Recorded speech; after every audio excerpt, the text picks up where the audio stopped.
सो अज आप जी चीज करनी है, क्योंकि टास्क 2 तो अज तुसीं मैनूं यानी कि लिख के भेजिया होया वा सुबह, जो कि मैं चैक करदा मैं हुण बाद चों।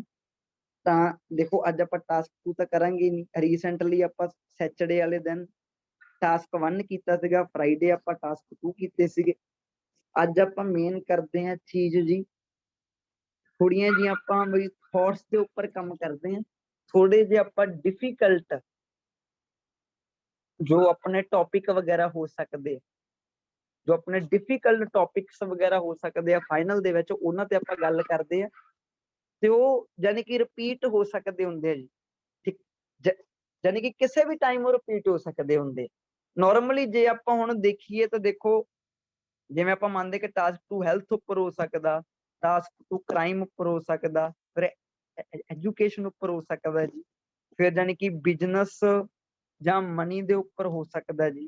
ਫਿਰ ਆਪਾਂ ਕਹਦੇ ਵੀ ਸਪੋਰਟਸ ਵਿੱਚ ਹੁੰਦੀ, ਯਾਨੀ ਕਿ ਕਾਫੀ ਜ਼ਿਆਦਾ ਕੈਟਾਗਰੀਆਂ ਹੈਗੀਆਂ ਵਾ ਜੋ ਮਾਇਨੇ ਰੱਖਦੀਆਂ ਜੀ, ਜਿਨ੍ਹਾਂ ਦੇ ਵਿੱਚੋਂ ਟਾਸਕ 2 ਜੋ ਹੈ ਉਹ ਆਪਣਾ ਨੀ ਕਿ ਡਿਜ਼ਾਈਨ ਕੀਤਾ ਹੋ ਸਕਦਾ ਜੀ, ਟੈਕਨੋਲੋਜੀ ਦੇ ਵਿੱਚ ਹੋ ਸਕਦਾ ਜੀ, ਫਿਰ ਯਾਨੀ ਕਿ ਸੁਸਾਇਟੀ ਦੇ ਵਿੱਚ ਜਿਵੇਂ ਕਲਚਰ ਵਗੈਰਾ ਤੇ ਹੋ ਸਕਦਾ ਜੀ, ਫਿਰ ਲੈਂਗੁਏਜ ਵਗੈਰਾ ਤੇ ਹੋ ਸਕਦਾ ਵਾ, ਫਿਰ ਯਾਨੀ ਕਿ ਟ੍ਰੈਡੀਸ਼ਨਲ ਚੀਜ਼ਾਂ ਤੇ ਹੋ ਸਕਦਾ ਵਾ। ਤਾਂ ਗਾਂ ਦੀਆਂ ਜੇ ਤੁਸੀਂ ਦੇਖੋ ਤਾਂ ਟੋਟਲੀ ਆਪਣੇ 14 ਤੋਂ 15 ਟੌਪਿਕ ਬਣਨਗੇ ਜੇ ਆਪਾਂ ਕੱਲੇ-ਕੱਲੇ ਦੇਖ ਲਈਏ ਜੀ। 14 ਤੋਂ 15 ਸਪੇਸ ਵਗੈਰਾ ਦੇ ਰੈਲੇਵੈਂਟ ਹੋ ਸਕਦਾ ਵਾ ਜੀ ਇਹ। ਤੇ ਜੇ ਆਪਾਂ 10ਵੇਂ ਨੰਬਰ ਤੇ ਜਾ ਕੇ ਦੇਖੀਏ ਤਾਂ ਆਪਣਾ ਇਹ ਹੋ ਸਕਦਾ ਜਿਵੇਂ ਸੋਰਸ ਆਫ ਐਂਟਰਟੇਨਮੈਂਟ ਦੇ ਰਿਲੇਟਡ ਹੋ ਸਕਦਾ ਜੀ ਇਹ, ਜਿਹਦੇ ਵਿੱਚ ਕੋਈ ਵੀ ਚਾਹੇ ਮਿਊਜ਼ਿਕ ਦੇ ਰਿਲੇਟਡ ਪਾ ਦੇਣ, ਚਾਹੇ ਸਿਨੇਮਾ ਪਾ ਦੇਣ, ਚਾਹੇ ਪਾਰਕ ਪਾ ਦੇਣ, ਜੋ ਵੀ ਚੀਜ਼, ਚਾਹੇ ਡਾਂਸ ਤੇ ਪਾ ਦੇਣ ਜੀ। ਤਾਂ 11ਵੇਂ ਨੰਬਰ ਤੇ ਜਾ ਕੇ ਯਾਨੀ ਕਿ ਇਹ ਵੱਖਰੇ ਵੱਖਰੇ ਦੇਖੀਏ ਤਾਂ ਹੱਦ ਇਹ 14 ਕ ਟੌਪਿਕ ਬਣਨਗੇ, 14 ਤੋਂ 15। ਤੇ ਤੁਹਾਡੇ ਵਿੱਚੋਂ ਜਿਹੜੇ ਬੱਚਿਆਂ ਨੂੰ ਜਾਣੀ ਕਿ ਥਾਟਸ ਦੀ ਕਮੀ ਆ, ਜ਼ਿਆਦਾ ਵਿਚਾਰ ਨਹੀਂ ਹੁੰਦੇਗੇ, ਤਾਂ ਉਹਨਾਂ ਲਈ ਹੁੰਦਾ ਕਿ ਉਹ ਇਹ ਸਾਰੇ ਟੌਪਿਕਸ ਤੇ ਇੱਕ ਵਾਰੀ ਗੋ ਥਰੂ ਹੋ ਜਾਣ ਬਸ, ਤਾਂ ਫਿਰ ਉਹ ਚੀਜ਼ ਜਾਣੀ ਕਿ ਜਨਰੇਟ ਹੋਣੀ ਸ਼ੁਰੂ ਹੋ ਜਾਂਦੀ ਹੈ, ਵਿਊਜ਼ ਦੀ ਤੁਹਾਡੇ ਕੋਲ ਫਿਰ ਕਮੀ ਨਹੀਂ ਰਹਿੰਦੀ। ਆਪਾਂ ਹੁਣ ਦੇਖੋ ਯਾਨੀ ਕਿ ਇਹ ਸਾਰਿਆਂ ਦੇ ਬਾਰੇ ਤਾਂ ਆਪਾਂ ਗੱਲ ਕਰਨੀ ਨਹੀਂ ਗੀ, ਆਪਾਂ ਫਿਰ ਕਿੱਦਣ ਕਰਾਂਗੇ। ਅੱਜ ਆਪਾਂ ਕਰਨੀ ਆ ਡਿਫਿਕਲਟ ਟੌਪਿਕਸ ਦੇ ਬਾਰੇ, ਜੋ ਕਈ ਵਾਰੀ ਉਹ ਟੌਪਿਕ ਮੈਂ ਨਹੀਂ ਕਹਿ ਰਿਹਾ ਵੀ ਇਹ ਡਿਫਿਕਲਟ ਆ, ਬਟ ਇਹਦੇ ਵਿੱਚ ਕੀ ਹੁੰਦਾ ਕਈ ਵਾਰੀ ਵਰਡਸ ਨੂੰ ਮੈਨੂਪੂਲੇਟ ਕਰ ਦਿੰਦੇ ਆ, ਉਹ ਵਰਡ ਡੇਲੀ ਲਾਈਫ ਦੇ ਰੈਲੇਵੈਂਟ ਹੀ ਹੁੰਦਾ ਵਾ, ਬਟ ਬੱਚੇ ਨੂੰ ਨਹੀਂ ਪਤਾ ਹੁੰਦਾ, ਜਿਹਦੇ ਕਰਕੇ ਉਹ ਟਾਸਕ 2 ਫਿਰ ਫਾਈਨਲ 'ਚ ਸੋਚਦਾ ਹੀ ਰਹਿ ਜਾਂਦਾ ਵਾ। ਤਾਂ ਮੈਂ ਕੁਝ ਕੁ ਲਿਖਦਾ ਵਾਂ ਜੀ, ਤਾਂ ਆਪਾਂ ਉਹਨਾਂ ਦੇ ਬਾਰੇ 2-2 ਮਿੰਟ ਲਾ ਕੇ ਬਾਅਦ ਚੋਂ ਸਾਰਿਆਂ ਤੇ ਆਪਾਂ ਉਹ ਕੀ ਕਰਾਂਗੇ, ਡਿਸਕਸ਼ਨ ਕਰਾਂਗੇ। ਤਾਂ ਧਿਆਨ ਨਾਲ ਦੇਖਿਓ ਜੀ, ਯਾਨੀ ਕਿ ਮੈਂ ਪਿਛਲੇ ਬੈਚ ਵਿੱਚ ਵੀ ਇੱਕ ਵਾਰੀ ਮੈਂ ਲੈਕਚਰ ਲਾਇਆ ਸੀਗਾ ਜਿਹਦੇ ਵਿੱਚ ਮੈਂ ਇਹਦਾ ਨਾਮ ਰੱਖਿਆ ਸੀਗਾ bad luck topics. Bad luck topics ਇਹ ਮੈਂ ਪਿਛਲੇ ਆਪਣੇ ਜੋ ਸੀਗਾ ਮੇਰਾ ਬੈਚ ਸੀਗਾ ਉਹਦੇ ਵਿੱਚ ਵੀ ਮੈਂ ਯਾਨੀ ਕਿ ਲੈਕਚਰ ਲਾਇਆ ਸੀ, ਜਿਹਦੇ ਵਿੱਚ ਮੈਂ ਕੁਝ ਕੁ ਤੁਹਾਨੂੰ ਔਨ ਟੌਪਿਕ ਲਿਖਣ ਲੱਗਾ ਵਾਂ, ਜਿਨ੍ਹਾਂ ਦੇ ਬਾਰੇ ਆਪਾਂ ਡਿਸਕਸ ਕਰਾਂਗੇ ਜੀ। ਤਾਂ ਦੇਖੋ ਪਹਿਲੇ ਨੰਬਰ ਤੇ ਆਉਂਦਾ ਜੀ ਇਹਦੇ ਵਿੱਚ ਗਲੋਬਲ ਵਾਰਮਿੰਗ, ਨੋਟ ਕਰੀ ਚੱਲਿਓ, ਭਾਵੇਂ ਚਾਹੇ ਬਾਅਦ ਚੋਂ ਨੋਟ ਕਰ ਲਿਓ, ਤੁਹਾਡੀ ਮਰਜ਼ੀ ਹੈ ਇਹ ਚੀਜ਼। ਹਾਂਜੀ, ਗਲੋਬਲਾਈਜੇਸ਼ਨ। ਫਿਰ 3rd ਨੰਬਰ ਤੇ ਹੈਗਾ ਜੀ ਸਾਈਬਰ ਕ੍ਰਾਈਮ। 4th ਨੰਬਰ ਤੇ ਸਿਕਿਉਰਿਟੀ। ਇੱਕ ਨਿਊ ਟੌਪਿਕ ਆ, ਮੇਰੇ ਹਿਸਾਬ ਨਾਲ ਇੱਕ ਮਾਡਰਨ ਵਰਡ ਆ ਜਿਹਦੇ ਉੱਪਰ ਟਾਸਕ 2 ਤਿਆਰ ਕੀਤਾ ਜਾ ਸਕਦਾ ਜੀ। ਟਾਸਕ 2 ਯਾਨੀ ਕਿ ਜੇ ਮੈਂ ਟਾਸਕ 2 ਪਾਉਂਦਾ ਹੁੰਦਾ ਤਾਂ ਮੈਂ ਇਹਦੇ ਉੱਪਰ ਪੱਕਾ ਇੱਕ ਟਾਸਕ ਪਾਉਣਾ ਸੀਗਾ ਹੁਣ, ਕਿਉਂਕਿ ਇਹ ਵਰਡ ਬਹੁਤ ਕਾਮਨ। ਨੈਕਸਟ ਵਰਡ ਜੀ ਕਾਮਰਸ। ਹਾਂਜੀ, ਕਾਮਰਸ ਲਿਖਿਆ ਜੀ। ਓਕੇ, ਤਾਂ ਜਿਵੇਂ ਜਿਵੇਂ ਮੈਨੂੰ ਯਾਦ ਆਈ ਜਾਂਦੇ ਹੌਲੀ ਹੌਲੀ ਮੈਂ ਲਿਖੀ ਜਾਂਦਾ ਜੀ। Global warming, globalisation, cyber crime ਹੋ ਗਿਆ, ਇਲੈਕਟ੍ਰੋਨਿਕ, ਇਹਦੀ ਜੇ ਆਪਾਂ ਫੁੱਲ ਫਾਰਮ ਦੇਖੀਏ ਜੀ ਤਾਂ ਦੂਸਰੇ ਨੰਬਰ ਤੇ ਵੀ ਸੇਮ ਹੀ ਸਿਕਿਉਰਿਟੀ ਜਾਂ ਕਾਮਰਸ। 6 ਨੰਬਰ ਤੇ ਆਪਾਂ ਜਾ ਕੇ ਦੇਖੀਏ ਤਾਂ ਜੀ ਆਪਣੇ ਕੋਲੇ ਜੋ ਕੀਵਰਡ ਆਉਂਦਾ ਉਹ ਆਉਂਦਾ ਹਾਂਜੀ distance learning. Distance learning. Next ਜਾ ਕੇ ਜੇ ਆਪਾਂ ਕੋਈ ਦੇਖੀਏ ਇਦਾਂ ਦੇ ਬਾਰੇ ਤੁਸੀਂ ਯਾਨੀ ਕਿ ਫੈਮਿਲੀਅਰ ਹੋਣੇ ਚਾਹੀਦੇ ਹੋ ਜੀ। 7th ਹੋ ਗਿਆ ਜੀ ਵਿਰਚੁਅਲ ਕਲਾਸਿਸ। ਹਾਂਜੀ, ਵਿਰਚੁਅਲ ਕਲਾਸਿਸ। ਅੱਗੇ ਜਾ ਕੇ ਦੇਖੀਏ ਜੀ ਆਪਾਂ ਤਾਂ ਹਾਂਜੀ ਤਾਂ ਕਲਾਈਮੇਟ ਚੇਂਜ 9th ਨੰਬਰ ਤੇ ਜਾ ਕੇ ਦੇਖੀਏ ਜਾਂ ਕਲਾਈਮੇਟ ਸ਼ਿਫਟ ਜੀ ਕਲਾਈਮੇਟ ਸ਼ਿਫਟ ਜਾਂ ਕਲਾਈਮੇਟ ਚੇਂਜ ਨੈਕਸਟ ਜਾਨੀ ਕਿ ਬਾਇਓਡਾਇਵਰਸਿਟੀ ਤੁਸੀਂ ਸਪੋਜ਼ ਕਰੋ ਕਿ ਤੁਹਾਨੂੰ ਉਹ ਕਹਿ ਦੇਣ ਕਿ ਬਾਇਓਡਾਇਵਰਸਿਟੀ ਲੋਸਟ ਹੋ ਰਹੀ ਹੈ ਰੀਜ਼ਨ ਤੇ ਸੋਲੂਸ਼ਨ ਹੁਣ ਜਿਹੜੇ ਬੱਚੇ ਨੂੰ ਬਾਇਓਡਾਇਵਰਸਿਟੀ ਦਾ ਮੀਨਿੰਗ ਹੀ ਨਹੀਂ ਪਤਾ ਹੋਊਗਾ ਉਹਨੂੰ ਫਾਈਨਲ ਚ ਕੀ ਕਰੂਗਾ ਤੁਸੀਂ ਖੁਦ ਸੋਚ ਕੇ ਦੇਖ ਲਓ ਤਾਂ ਕਰਕੇ ਕੁਝ ਕੇ ਵਰਡ ਆ ਜਿਨ੍ਹਾਂ ਦੇ ਕਰਕੇ ਉੱਥੇ ਇਦਾਂ ਨਾ ਹੋਵੇ ਕਿ ਤੁਹਾਨੂੰ ਟਾਸਕ ਸਮਝ ਨਾ ਆਵੇ ਤਾਂ ਉਹ ਸਾਰੇ ਟੌਪਿਕ ਆਪਾਂ ਕਵਰ ਕਰਨ ਦੀ ਕੋਸ਼ਿਸ਼ ਕਰਦੇ ਬਾਇਓਡਾਇਵਰਸਿਟੀ ਹੋ ਗਿਆ ਜੀ ਇਹਦੇ ਵਿੱਚ ਫਿਰ ਇਹਦੇ ਵਿੱਚ ਹੋ ਗਈ ਸੋਇਲ ਯਾਨੀ ਕਿ ਸੋਇਲ ਇਰੋਜ਼ਨ ਹਾਂਜੀ ਨੈਕਸਟ ਚੱਲਦੇ ਹਾਂ ਜੀ ਆਪਾਂ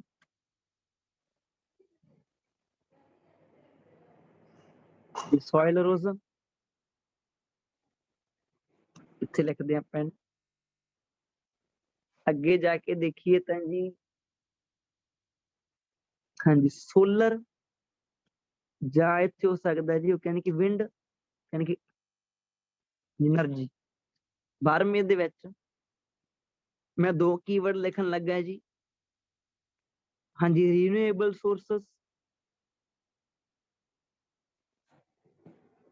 ਤੇ ਨਾਨ ਰੀਨਿਊਏਬਲ ਸੋਰਸਸ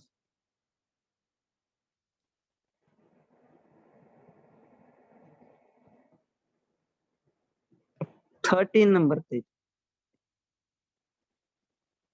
13 नंबर ते हाँ जी स्पेस रिसर्च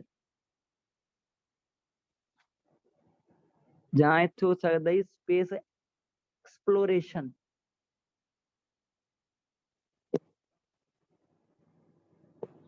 14 नंबर 14 नंबर ते हो सकता जी जेनेटिक इंजीनियरिंग ਆਪਾਂ ਇਹ ਕਾਫੀ ਟਾਈਮ ਪਹਿਲਾਂ ਟਾਸਕ 2 ਵੀ ਕੀਤਾ ਸੀਗਾ 15 ਨੰਬਰ ਜੀ ਇੱਕ ਵਾਰੀ ਇਹ ਸਾਰਿਆਂ ਨੂੰ ਆਪਾਂ ਦੇਖਦੇ ਹਾਂ ਤਾਂ ਕਿ ਆਪਾਂ ਨੂੰ 15 ਨੰਬਰ ਵਾਲਾ ਯਾਦ ਆ ਜੇ ਦੇਖਣ ਤੇ ਵੀ ਕੀ ਕੋਈ ਰਹਿ ਤਾਂ ਨਹੀਂ ਗਿਆ ਜੀ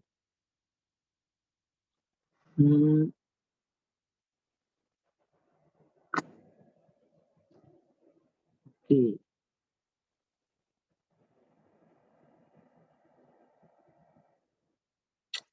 ਹਾਂਜੀ ਹਾਂਜੀ ब्रेन ड्रेन 16 नंबर पे जी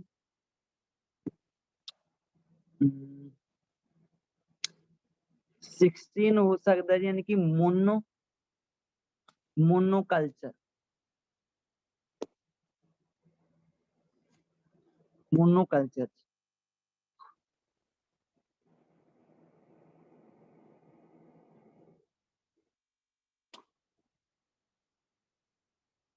ओके जी ਇਹ ਆਪਣੇ ਕੋਲੇ 16 ਟੌਪਿਕਸ ਆ ਜੇ ਆਪਾਂ ਨੂੰ ਕੋਈ ਹੋਰ ਇੱਕ ਅੱਧਾ ਯਾਦ ਆਉਂਦਾ ਵਾ ਤਾਂ ਆਪਾਂ ਉਹਦੇ ਉੱਪਰ ਵੀ ਥੋੜੀ ਡਿਸਕਸ਼ਨ ਕਰਾਂਗੇ ਤੇ ਮੈਨੂੰ ਯੈਸ ਔਰ ਨੋ ਦੱਸ ਦਿਓ ਵੀ ਪਹਿਲਾਂ ਤੁਹਾਨੂੰ ਇੱਕ ਵਾਰੀ 16 ਦੇ 16 ਟੌਪਿਕ ਸਾਰਿਆਂ ਨੂੰ ਪਤਾ ਲੱਗ ਗਏ ਜੀ ਜੋ ਆਪਾਂ ਨੋਟ ਕੀਤੇ ਆ ਸਕਰੀਨ ਸਾਰਿਆਂ ਨੂੰ ਵਿਜ਼ੀਬਲ ਆ ਜੀ ਸਾਰਿਆਂ ਨੂੰ ਆਵਾਜ਼ ਸੁਣ ਰਹੀ ਹੈ ਨਾ ਮੇਰੀ ਹਾਂਜੀ ਸਰ ਹਾਂਜੀ ਯੈਸ ਠੀਕ ਹੈ ਸੋ ਇਹ ਉਹ ਟੌਪਿਕ ਹੋ ਸਕਦੇ ਆ ਜੀ ਜਿਨ੍ਹਾਂ ਦੇ ਨੂੰ ਲੈ ਕੇ ਫਾਈਨਲ ਦੇ ਵਿੱਚ ਜਾਂ ਇੱਕ ਨਾਰਮਲ ਸਟੂਡੈਂਟ ਆ ਜਿਹਨੂੰ ਵੈਸੇ ਜ਼ਿਆਦਾ ਥੌਟਸ ਨਹੀਂ ਹੁੰਦੀਆਂਗਾ ਤੇ ਉੱਤੋਂ ਆਪਾਂ ਦੇਖੋ ਥੌਟਸ ਨਹੀਂ ਹੁੰਦੀਆਂ ਇਹ ਚੀਜ਼ ਜਾਨੀ ਕਿ ਜ਼ਿਆਦਾ ਹਾਂਜੀ ਮਾਇਨੇ ਨਹੀਂ ਰੱਖਦੀ ਜੇ ਤੁਹਾਨੂੰ ਟਾਸਕ ਬਹੁਤ ਸੌਖਾ ਆ ਗਿਆ ਰੀਅਲ ਲਾਈਫ ਦੇ ਰੈਲੇਵੈਂਟ ਆ ਗਿਆ ਨੈਚੁਰਲ ਜੀ ਗੱਲ ਆ ਫਿਰ ਤੁਸੀਂ ਸੋਚ ਹੀ ਲਓ ਤੇ ਫਿਰ ਬਹੁਤ ਮਾਇਨੇ ਰੱਖਦੀਆਂ ਕਿ ਥੌਟਸ ਨਹੀਂ ਆਉਂਦੀਆਂ ਜੇ ਤੁਹਾਨੂੰ ਟਾਸਕ 2 ਇੱਕ ਡਿਫਿਕਲਟ ਆ ਗਿਆ ਤਾਂ ਹੀ ਮੈਂ ਕੋਸ਼ਿਸ਼ ਕੀਤੀ ਆ ਕਿਉਂਕਿ ਇਹ 16 ਦੇ ਵਿੱਚੋਂ ਜਦੋਂ ਵੀ ਉਹਨਾਂ ਦਾ ਜੀ ਕੀਤਾ ਕੋਈ ਵੀ ਚੱਕ ਕੇ ਕੀਵਰਡ ਦੇ ਉੱਪਰੋਂ ਟਾਸਕ ਪਾ ਸਕਦੇ ਆ